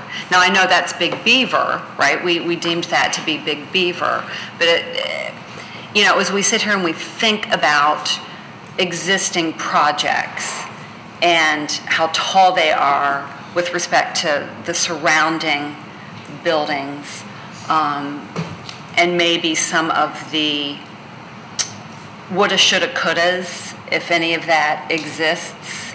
Maybe if we knew then what we know now, we wouldn't have built a 4-story storage facility on Rochester Road, or we wouldn't have approved a 4-story apartment building at the corner of Livernois and Town Center. Anyway, just things that make me take pause, right? And it's not the first time I've heard comments around the, what'd you call it, Tisbury Square? Tisbury Square? Tisbury Square, right. I've heard plenty of comments about the height and the density also at Tisbury Square. So, again, just things that make me stop and take pause as we hear more and more residents expressing concerns around higher density housing. I mean, we wanted it, right? We wanted there to be a mixed choice of housing for people of all stages in life and at all economic levels. But I think that they need to make sense, too. And there needs to be that balance. So, anyway, just my thoughts. I think, you know, we've had examples, right, that certainly that I've seen, where we've had situations like this, where there were projects where there was a number of questions and issues with the Planning Commission, number of issues and concerns we heard from the public, and we've seen applicants take those concerns into consideration and revise their plan. So I just wonder if we're ready to vote on this tonight, or to give the applicant an opportunity to absorb the comments that were made here today and potentially revise the plan. Yes? I think the 247 is definitely too many. And, you know, with all this feedback that we receive, you know, I don't know if we can just stick to the FM and then go for the, whatever it's like 120 or something like that. That should be the right direction, I think. It's just all this like school bus. I didn't get any feedback. The height of the building, and then this is this question that I was going to ask, because you mentioned in your report that it's 3-story. So is it? But the applicant is saying that it's 2-story. So do you agree to that applicant? I agree with the applicant. So the elevation behind you is the elevation that Mr. Abernathy is saying is 2 stories. Just like building massing type situation, Yes. right? I mean, this is... It is 2 stories, but the massing also is, there's a 3rd story because there's a roof line behind it. Now it's farther set back from the property line, but there is still a 3-story element to those 1 through 4 buildings. But to Mr. Abernathy's point, yes, the portion of the building that's closest to the property line is a 2-story structure at that point. Because I think moving like 500 cars through the Kroger parking lot, it'll be like nightmare, I can tell you. Because I drove in that area, and driving in the parking lot is not that easy. Anything else? Yes, sir. We would like to table, if we can, so that we can take in what the commission has said and come back. Okay, thank you. I'll move for postponement. So just question for staff. So we just move for postponement, or do we have to articulate all the items that were, okay. Just move to postpone. Postponement with reasons, and I think you just heard the applicant request postponement so that their team can address some of the issues raised by the planning department report, the planning commission, and the residents. Okay. Mr. Krent? Resolved that the planning commission hereby postpones this item for the following reasons. To give the applicant a chance to work out some of the details that we reviewed, namely access to the and through the parking lots to your development, the schools, as far as the bus routes for the children, the density of the project as far as units per acre, the traffic patterns, especially going through the parking lots to get to Big Beaver. 45% of the traffic in this traffic study was going to go westbound on Big Beaver, and I realized, yes, they can go out on John R. and swing around, but the point is, if there's going to be that much of that development getting out, wanting to get onto Big Beaver, and don't have to take notes on all this, I know I'm kind of lengthening the thing, but I just want the applicant to understand some of just an overview of the details we expressed tonight and the residents expressed tonight that really need to be refined. And I want to see the details of the trash and recycling collection, how that whole system works on this development. Mr. Grant, would you consider adding height of the buildings also? Yes, and correct, thank you. And the height of the buildings, especially the 4 buildings on the north side of the development that's directly adjacent to existing residential homes, to be reduced to equal, no greater than what's allowed under the multifamily, which is zoned right now. Project. Pardon? All the buildings, not just on North 4. Oh, you'd like that? Yeah. Oh, well, have them consider on the entire project. Or would we want to make a more general comment about just look at the density on the site?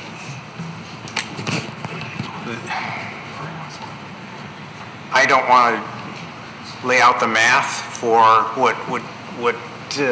what's dense. I think they got the general idea that there needs to be more open space next to and around the buildings, and adequate areas for fire equipment to get around and back up and turn around, and emergency vehicles like, yeah. Can I have a second? Support. Mr. Hudson. Ms. Zarnicki? Hello? Was it support by Mr. Hudson? Mr. Hudson, yeah. Mr. Faison? Yes. Mr. Hudson? Yes. Mr. Krent? Yes. Ms. Fowler? Yes. Mr. Rahman? Yes. Ms. Cruz? Yes. Okay, item is postponed.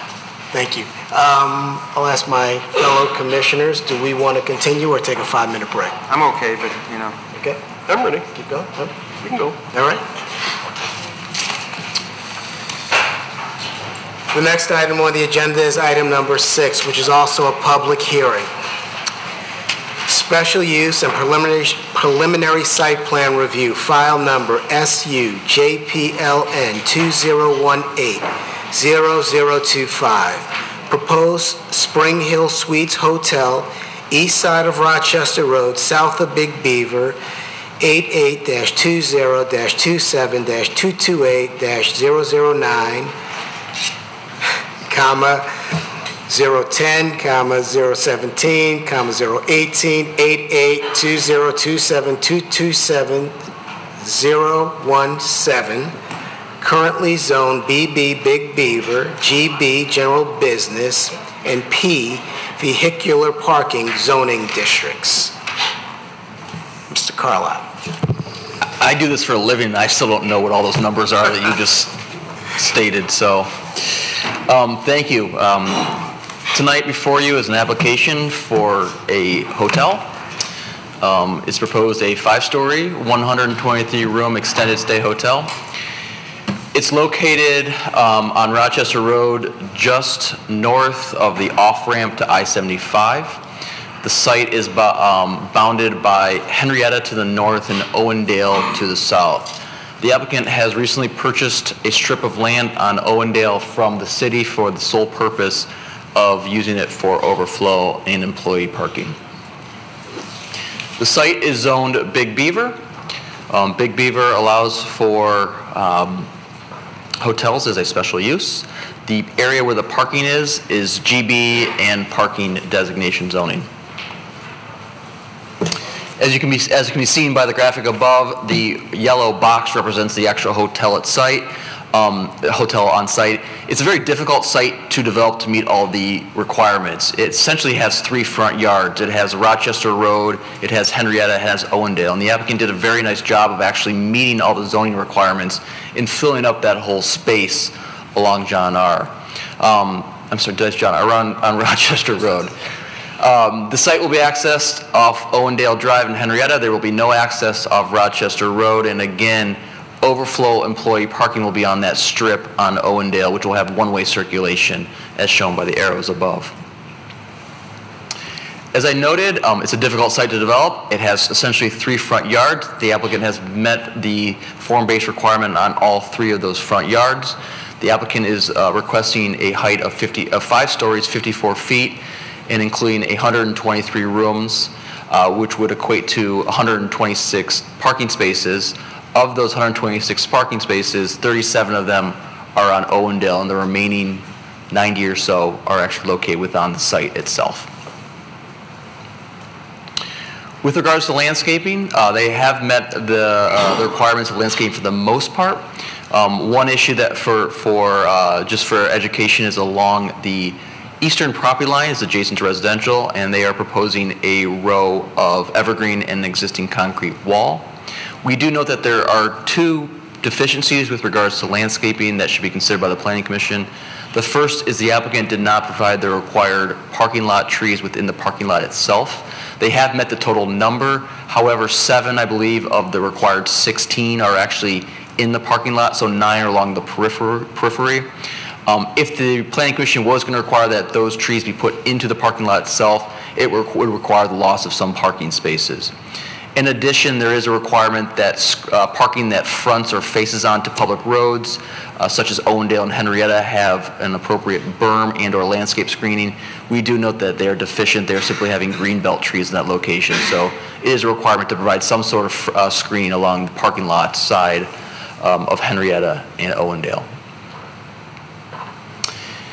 With regards to the elevations themselves, we did review them and do find that they have a significant amount of EIFS. And if the Planning Commission remembers, we have recently amended the ordinance to remove the use of EIFS and only use as an accent material. So we do not find that the elevations meet both material desire as well as the architectural standards as approved by the Planning Commission. Those architectural standards are set forth in section 8.06B. So we are requesting that a higher level of materials and design be required. In addition, the transparency calculation was not provided. This is the proposed elevation facing Big Beaver. Pretty much everything from our review, everything you see on this elevation is EIFS.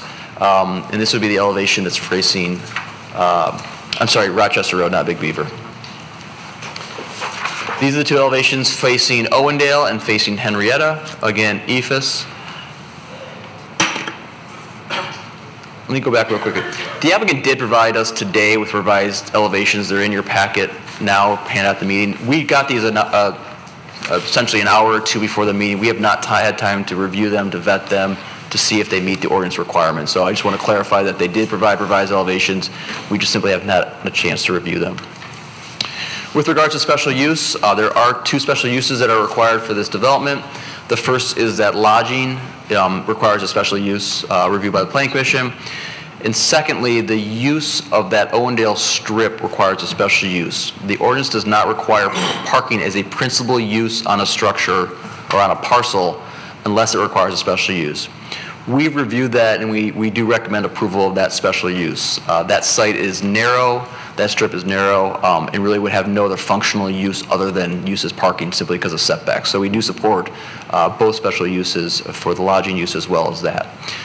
So overall, we do find that the special use standards have been met. However, we do have concerns about the landscaping as noted, as well as the elevations themselves. So with that, we do find this is a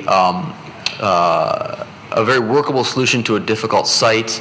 They are taking down 2 underutilized sites and properties for this proposed development. However, we do have concerns with regards to landscaping as well as the elevations as submitted. So we are asking for postponement based on discussion of those items from the Planning Commission. Thank you. Thank you. Any questions for Mr. Carlisle? Mr. Hudson. Mr. Carlisle, how many hotels do we have in Troy, including those which are built and those which have been approved? I don't have a number on the top of my head for you. We can get that information and get it back to you. Give me a wild guess.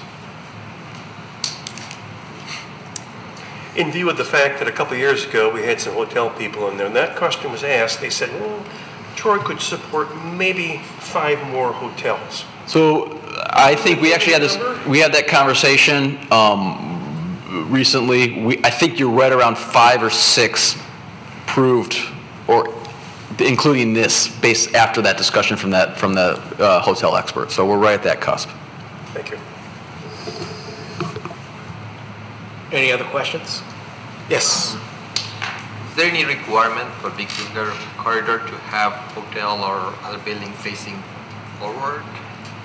I read something like that. There is a requirement that the front of the building does face the front, the front property line, street property line. Is this been considered? I don't know if applicant considered it, because I don't know, the building kind of, on the back side of the building is on the main, entrance to the city. Rochester Road is one of the, So there is, if you can turn behind you, you can see. So the primary entrance is, so this is Henrietta, this is Owendale. The primary entrance and drop-off is located in the rear of the building. There is a outdoor patio space that is accessible to go through this front door to get out onto Rochester Road. So they do meet the requirement that there is a functioning entrance on Rochester Road. I will tell you though that if you actually look at the elevations,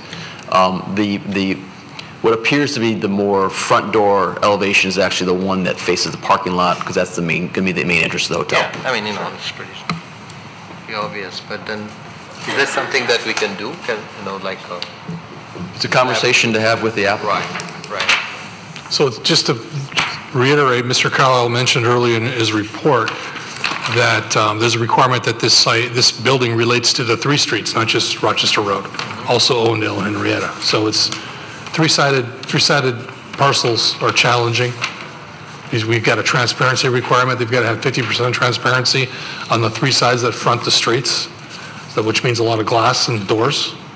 And this is a special spot, right? I mean, we have to also understand that this is the entrance to the city, right? The city of Troy. So it is one of the gateways, yes. Right. So so you have to be careful. Like if you see something like the previous discussion we had in the last. Well, and I want to reiterate the first and second floor elevations are extremely important to this, but also this is adjacent to I-75. 5 stories tall, will be highly visible from 75 too. So we don't want to lose fact of the elevations on the 3rd, 4th, and 5th floor as well. Thank you. Mr. Carlisle, maybe you touched on it earlier, but if all the parking lot trees were in the parking lot, could the applicant comply with the required parking? They would lose parking. Whether they could pick that parking up somewhere else on site, I don't know, but they would definitely lose parking, and they would either need to reduce the number of rooms, or they would need to seek some sort of parking waiver from the Planning Commission based on a parking study that supports such deviation. Okay, thank you. All those small lots from Old Troy. Any other questions for Mr. Carlisle? Then I'll invite the applicant to speak.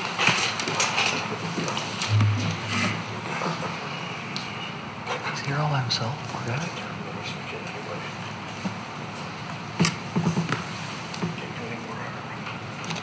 Unless you want to see an empty kitchen appliance store.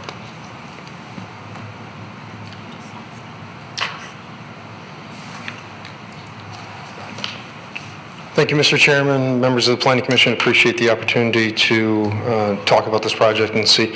Like so many projects, I think that it's developed over time. I think from the inception that we spoke initially with Brent and Mr. Carlisle that it's been probably going on close to about a year and a half now.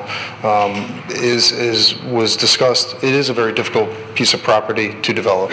It has 3 frontages. There's a lot of considerations that must be taken into it, let alone one of the things that we do talk about, and I'm glad that it was brought up, is this is a southern gateway to the city. And so there has to be something that is enduring, that it's not just another building. So a lot of the considerations that we took from when you look at what was existing there with the service station, and I think it was the Halloween store temporarily, it was an eyesore.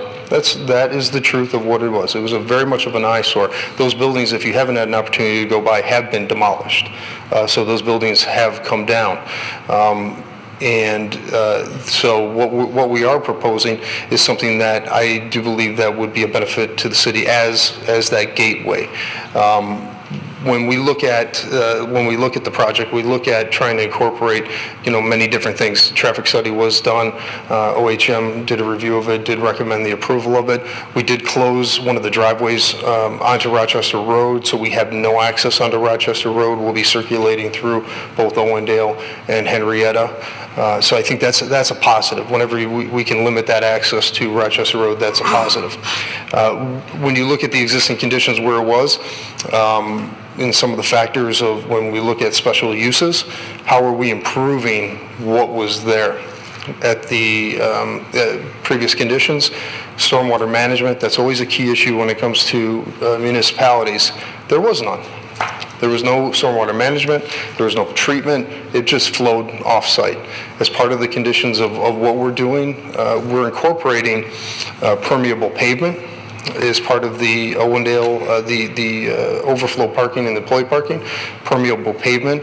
That's a green initiative. I think that is part of the master plan and looking at that Big Beaver corridor.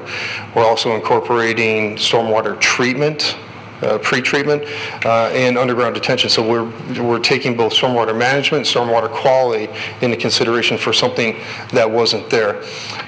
Even though we did talk about the landscaping, overall the landscaping requirements are met. We do have the required number of trees. It's the placement of those trees that are really in question. So what we've done is, with it being a very dense site, we have provided them throughout the parking lot and then also on the perimeter as well. So we feel very comfortable about what we've proposed. With regard to the couple items when it comes to the frontages along both Henrietta and Owendale, one of the requirements is a 3-foot berm or consideration by the Planning Commission for something else. What we have proposed is a landscape brick wall, 3 foot with some capstones, something that would be complementary to the area. So we are taking into consideration, we didn't ignore the fact that there's a landscaping requirement. What we're proposing is something alternate that the Planning Commission has the ability to consider. So we are doing that. In addition to that, I think we have the ability to do a hedgerow there as well. So we are looking at this, overall, I think we've put together a nice project. One of the things when it was brought up, you do have a building elevation in front of you that was generated recently. That is more representative of what we're proposing. What was included in the packet is not what we would be looking for. So what you have in front of you is more representative of the mix of materials, the color differentiation, and that we also do have the transparency calculations that are on there, because as was mentioned by Brent, it is difficult to meet the requirements on 3 sides. And so that is one of the things that we have been able to meet. Having that glass and looking at those first couple stories is very important, but we do also recognize that the building itself has to be attractive because of its proximity to the highway and its visibility from the surrounding area. So what you have in front of you there, and I know you haven't had time to digest it, as we spoke, Brent and I spoke a little bit before, and Ben spoke a little bit before, you haven't had a time to digest it, but it gives you a better feel of what we're proposing there, and I think it's more representative of what the city would be looking for. So with that, there was a couple comments that were brought up during the consultant review that you have in front of you. Many of those things, those are items that we could easily address. The lighting, we have lighting, LED lighting is what we're proposing. It's adjustments in the location of lights and that. But overall, I think it's a very beneficial project. We're very excited by the opportunity to be able to propose it and to work with the city to make this come to fruition. So thank you very much. I'd be happy to answer any questions. Does anyone have any questions for the applicant?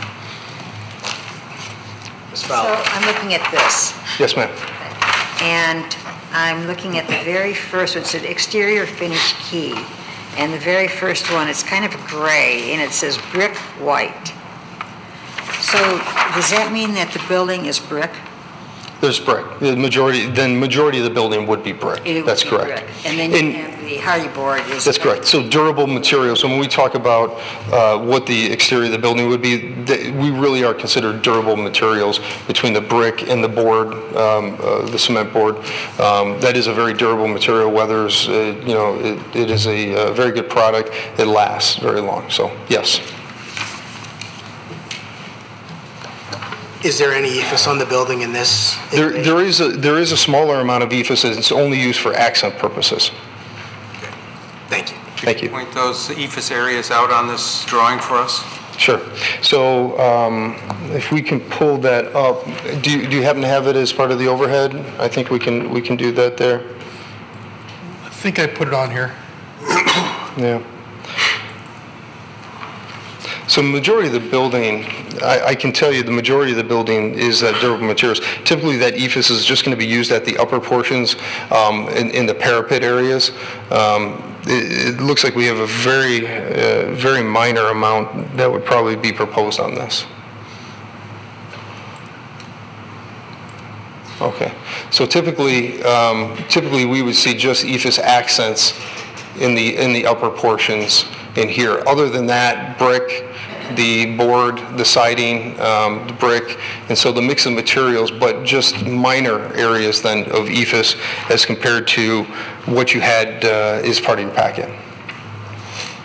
So the blue portion is board? That's the cement board. That's correct. That's a fabricated board material that's adhered to, very durable. I think it's something you probably see more and more common within the city.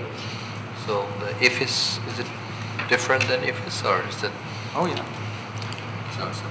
It'd be nice for him to bring some samples later. Absolutely. I would be happy to do that. Mr. Salvador? Just a reminder to the Planning Commission and the applicant that what would help the Planning Commission to visualize this project would be pulling this CAD drawing into render maybe at least two different views showing the building three-dimensional in color in context. Yeah, and on that same note, if you would have a view from I-75, that would be great. I think we can accomplish that. Sure. Ms. Cruz? Yeah, I have a couple of questions. When you say white brick, you don't mean like a limestone or a painted, is that No, correct? it's not a limestone. It'd be manufactured brick. It would, and so really, in reality, the white brick is what I think I would call light gray. It's probably more along those tones, yes. So a light gray. Yes, and so what we'll do is part of a resubmittal that we'll submit a digital material board, and so it'll be something that will be available that you'll actually see. You'll actually see a real product, very similar to what you saw in the previous in the first one, where they actually we digitally will actually project that actual material onto a board, so you'll be able to see the actual brick itself and the realistic color. Is this design something that is corporate, that comes from Marriott, or is there wiggle room here? What you saw in your packet, that's Marriott's corporate standard, more EFIS. So this already is a departure from that, which is fine because the city has standards that we have to adhere to. So any feedback that we have that we can receive, we can look to incorporate in this. So we already do have that wiggle room available to us. So might I suggest, and I'm not an architect, but might I suggest a design that had some interest to it? And when I say interest, I mean this is a very flat design. Everything about it is very rectangular. There's nothing about what I'm looking at that I find remotely eye-catching or interesting. I don't see any sort of detail. I'm not seeing any overhangs. I'm not seeing balconies with nice wrought iron railings. I'm not seeing interesting looking windows. And I'm not even seeing part of the building coming at me with recesses. I mean, it's just a rectangular building. You're right. And so when we look at something that's three-dimensional and we look at it on a 2D space, it becomes a little bit more difficult. But I know you as Planning Commission members see plans all the time, so you are able to interpret a little bit better than maybe than others. I'm a lawyer, and I can read a document like no other. Right. But not so much this. Part of the change in the materials is there is relief within the building. There are those things that we're talking about, and that's hence the use of the cement board in place of the brick, because as portions of the building are cantilevered out, as they extend out, it becomes a little bit more challenging to support the brick, so we use other materials such as the cement board. So there actually is relief in this building. It probably isn't represented as much as it should be, but I think as part of information that we can supply, again, in 3D perspectives, I think we'll be able to get that a little bit better. We'll be able to convey that design intent a little better. Can I follow up with her? Yeah, Mr. Grant. Yeah, I was for a gateway structure to our city. This leaves me flat. It just doesn't do a thing for me. It doesn't say, "Wow, I'm glad I'm in Troy." That's all. You got the point. Yeah, and it's something need to be seriously addressed. So. Yes, sure. I'm going to ask the same question that I was trying to ask. Sure. Mr. Cartline. So did you consider to turn the hotel by 180 degree? Sure. So we looked at different options that were available, and that was some of the some of the concepts that we discussed with staff. One of the challenges, though, as we hit back on it, is being part of the Big Beaver district. We have minimum requirements that we have to meet is when it comes to setback. We have to have setbacks close to the road. And so as we turn that building, we lose that connectivity. Even if you push it back? We lose the connectivity. We have to be within 10 feet, is that right? 10 feet of the public right-of-way within this district. And so if you just have frontage on Rochester Road or you have frontage on Big Beaver, it's easy. You locate your building 10 feet or so from it, and you put all your parking in the back. But the challenge with this piece of property is we have 3 frontages, so we have 3 requirements to meet. And so the position of the building then dictated everything else on the site. So yes, I can tell you, we did look at that. We did look at that possibility, but we'd be here asking for, we'd be at the ZBA asking for just a god-awful number of variances. That's not realistic. And so we did consider it. What we provided as far as here meets the intent of the ordinance, and I think it's a better, truthfully, I think it's a better overall product. It gives the large amount of frontage onto Rochester Road. We did take the outdoor seating area. That is one of the key elements of a Spring Hill Suites. Typically, that's on the same side as what the canopy would be on the inside. One of the recommendations that came on early from, I think it was from Ben, had said, take that, flip it, put it on the Rochester Road side. It makes it more interesting. It really does. So we did do that. So a lot of iterations. We went through a lot of iterations to arrive where we're at. So you get less space, basically. We do. Yes. Do you know how much it was reduced?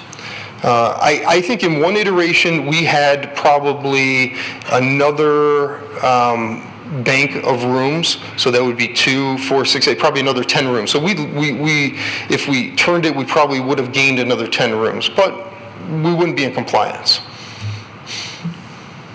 But then if you want to be in compliance, then how many rooms you would get? We're right at the number that we have. Fewer rooms you would get. Do you have that number? Well, from the setback perspective, we are exactly where we should be.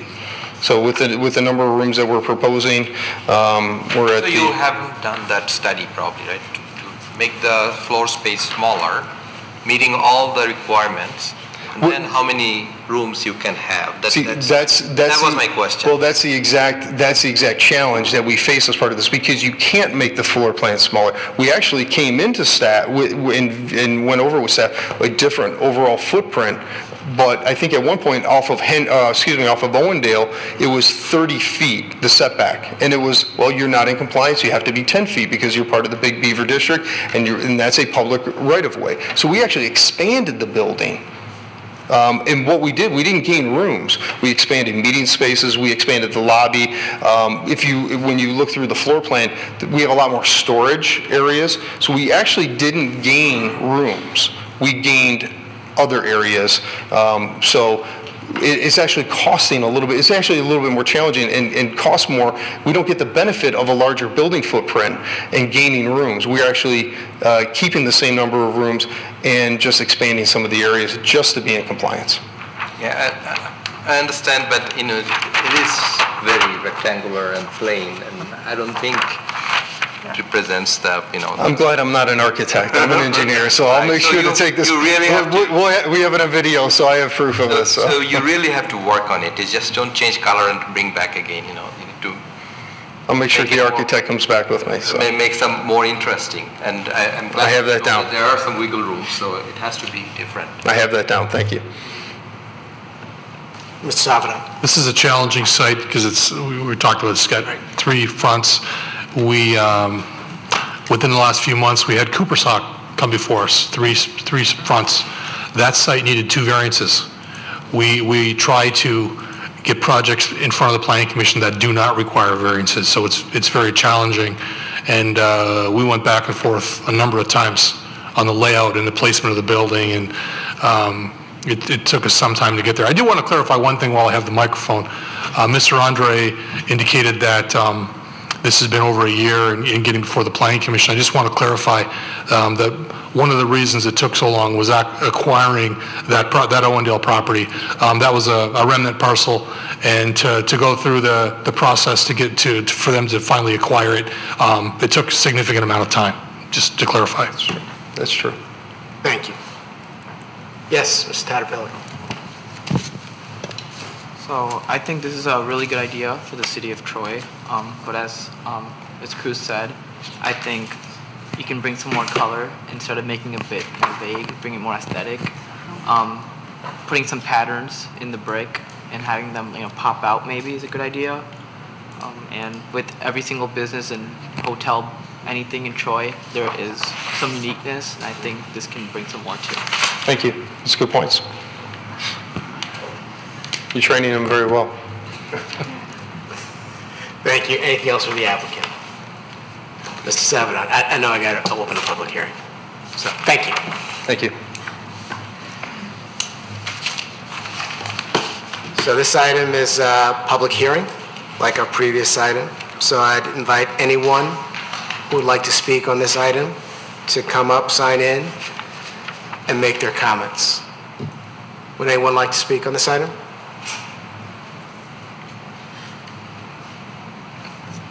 Mr. Chairman, are you timing the comments? Please. Okay.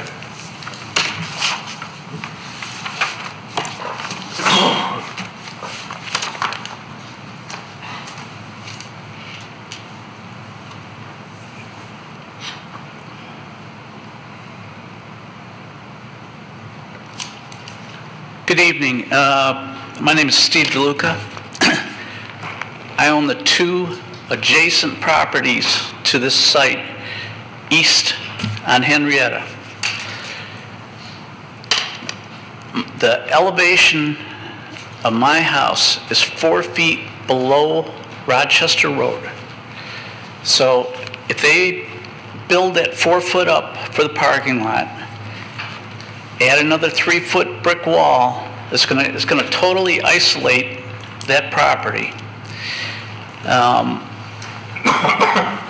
Then there's a problem with the lighting. Lighting is going to be on constantly on that house. And you know, it just kills me. Like you guys were just talking about these 5-story buildings, and we're doing it again right here. That site is not compatible for that type of building. It's far too high.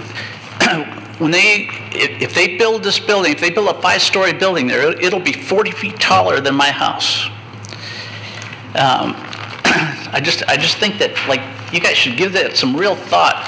Plus, this thing right out on Rochester Road, I don't know if you remember the buildings that were there. I mean, it looked horrible. That building should probably be in the middle of the lot, and parking in the front and parking in the back, and you know, maximum of 3 stories. And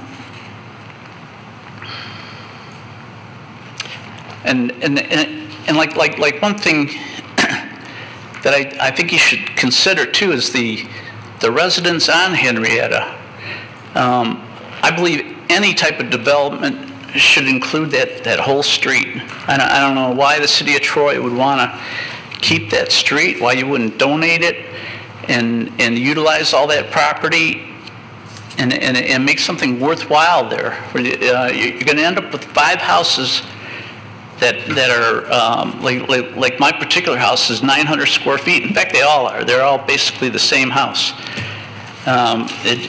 It does not make any sense to isolate that street without using it. But the big problem is the grade. This thing, it's going to look like a giant compared to my little tiny house. I hope that you will reconsider this and turn this down, because it is the wrong project for that property. Thank you. Thank you. Is there anyone else that would like to speak on this item?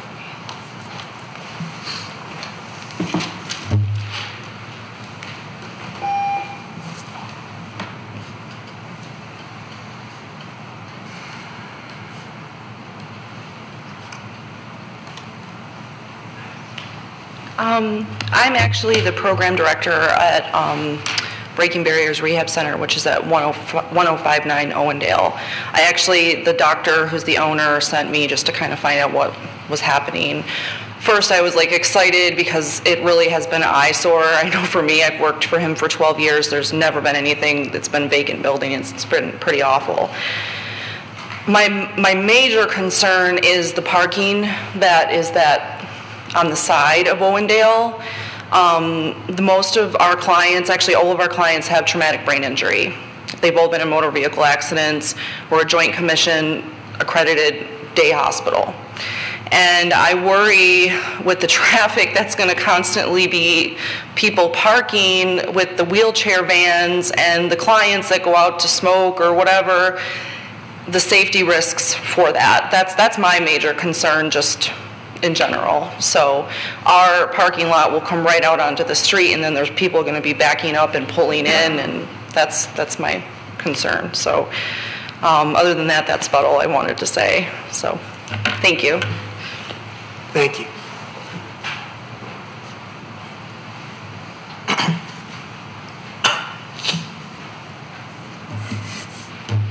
The pen disappeared.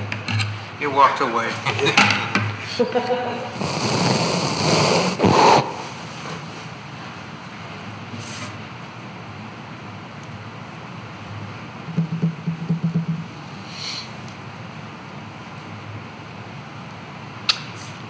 I was unaware that a hotel was going in there. I actually live in Raintree Village. I was here for the one before this. So I was happy to see today when I came home that those buildings, those eyesores were gone. And it was a surprise to see what was going in its place. Anything will look nice there compared to what we have, but what I haven't heard, so I don't even know if it was in the packet, is a traffic study.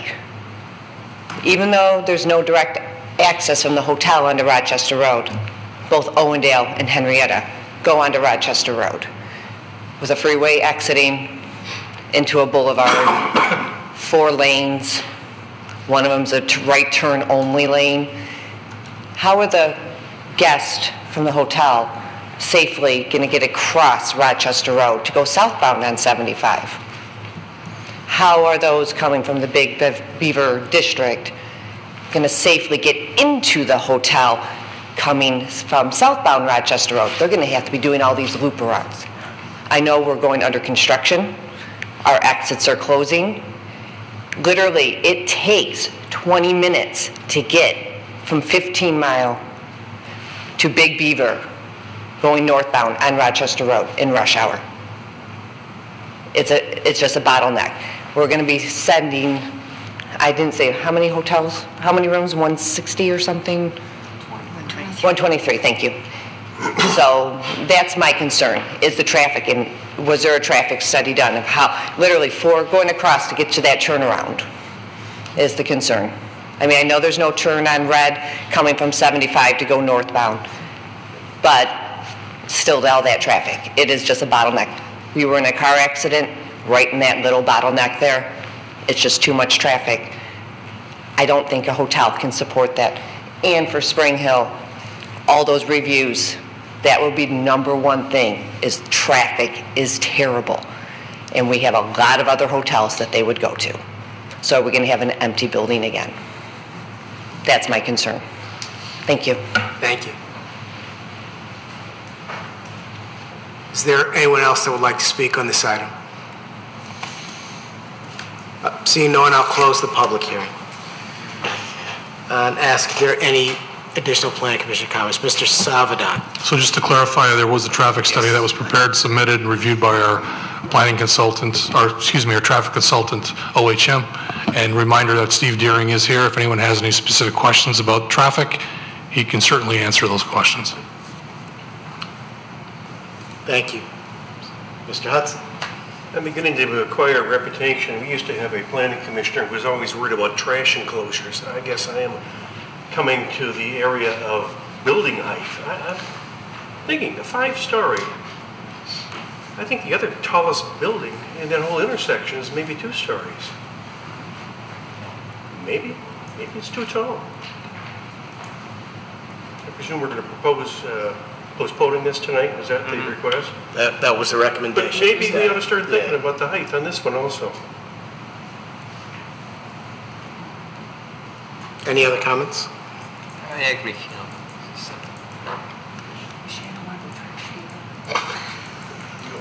Are we ready for a motion? I'll make a motion, but before I do, I just want to say that, traffic at that intersection is very congested, there's no question, and that's Troy. I mean, I don't know what to tell you. If we're going to have development here, it's going to be, we're going to have issues of people waiting for maybe 2 or 3 light changes to get through. Maybe we should have the traffic consultant could you come up? just speak for just a few minutes. Yeah, I'd rather not end with "that's Troy."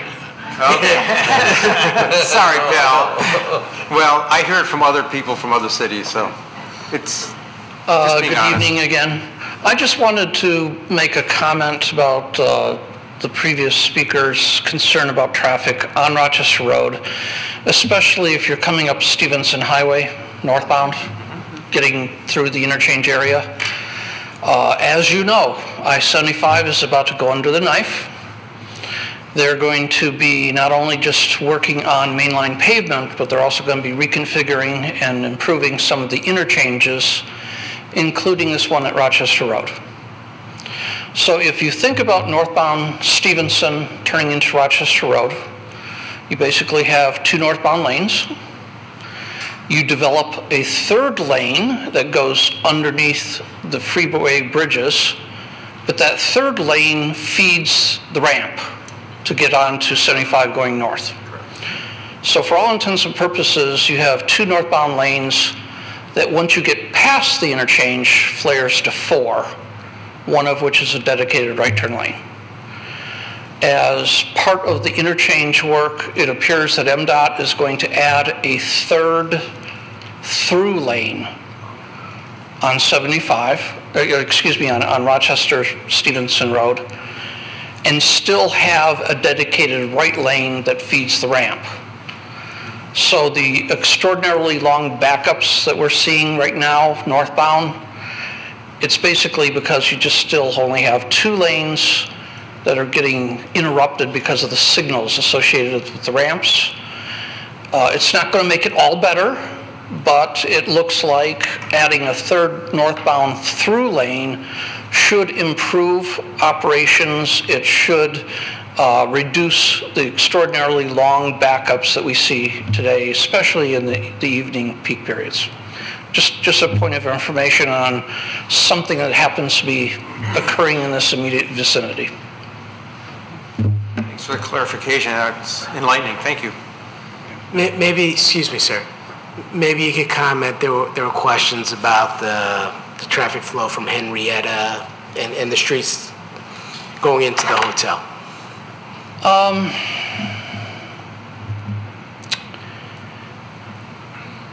The fact that this development is getting rid of direct access to Rochester Road is rather important for access management and safety regarding Rochester Road. Henrietta and Owen Drive are, how do I want to say this? They're local roads. They pretty much exist to provide access to adjoining properties. That's the primary function they have. It's a strange piece of property bounded on 3 sides by public roads. We would certainly want the access, though, to be on those local roads instead of Rochester. The reality is that this development needs that bank of parking on the south side of Owendale. But the reality is also that it's not the desirable parking. So it's pretty much going to be used as overflow. And if you start thinking about when patrons are coming in the evening to reside in the hotel, leaving in the morning, there will be some overlap to the care center that the speaker was talking about, but I think that's to a certain extent unavoidable, but it's not going to truly overlap, we believe, their busiest times when they're caring for these people that have, you know, physical and emotional problems that they're getting help for. Thank you. Anything else with the consultant? No? Okay. Thank you, sir. So now we're ready for a motion? Yep. Resolved that the special use approval and preliminary site plan approval pursuant to Articles 8 and 9 of the zoning ordinance as requested for the proposed Spring Hill Suites Hotel and accessory parking lot located on the south side of Owendale, east of Rochester Road, south of Big Beaver Road, Section 27, currently zoned OM Office Mixed Use District, be postponed. Second. Support. Mr. Rockman. Ms. Zarnicki? Mr. Hudson? Yes. Mr. Krant? Yes. Ms. Fowler? Yes. Mr. Rahman? Yes. Ms. Cruz? Yes. Mr. Faison? Yes. So item is postponed. Thank you. The next item on the agenda is number 7. It's public comment for items on the current agenda. Does anyone in the audience have any comments to make on any items on the current agenda? Okay, seeing none, we'll go to item number 8. Planning Commission comment. I'll start with Mr. Rockbun. Yeah, I think building height, I think we have to really consider it. This is going to be 5-story, the proposal that we have seen. And the surrounding buildings are, I think, the 2-story max, if I see it. So maybe we don't want to make another storage building, so we have to be careful, because so far the way the dimensions are, the facade is no different than the storage space, Yes. We have to be very careful, when we move forward and give permission. Okay. Thank you. Mr. Krant? Again, regarding that 5-story height, I understand that, and I also understand that the storage unit, the 4-story one, is a bit of a, not necessarily a sore thumb, but it's large. But the thing is, it's much closer to the other residents than this is proposed. There's going to be a larger parking lot between. I don't have the numbers and the math in front of me, but I wouldn't object to a 5-story building, and 4 would be better, but as long as its shadow and its visual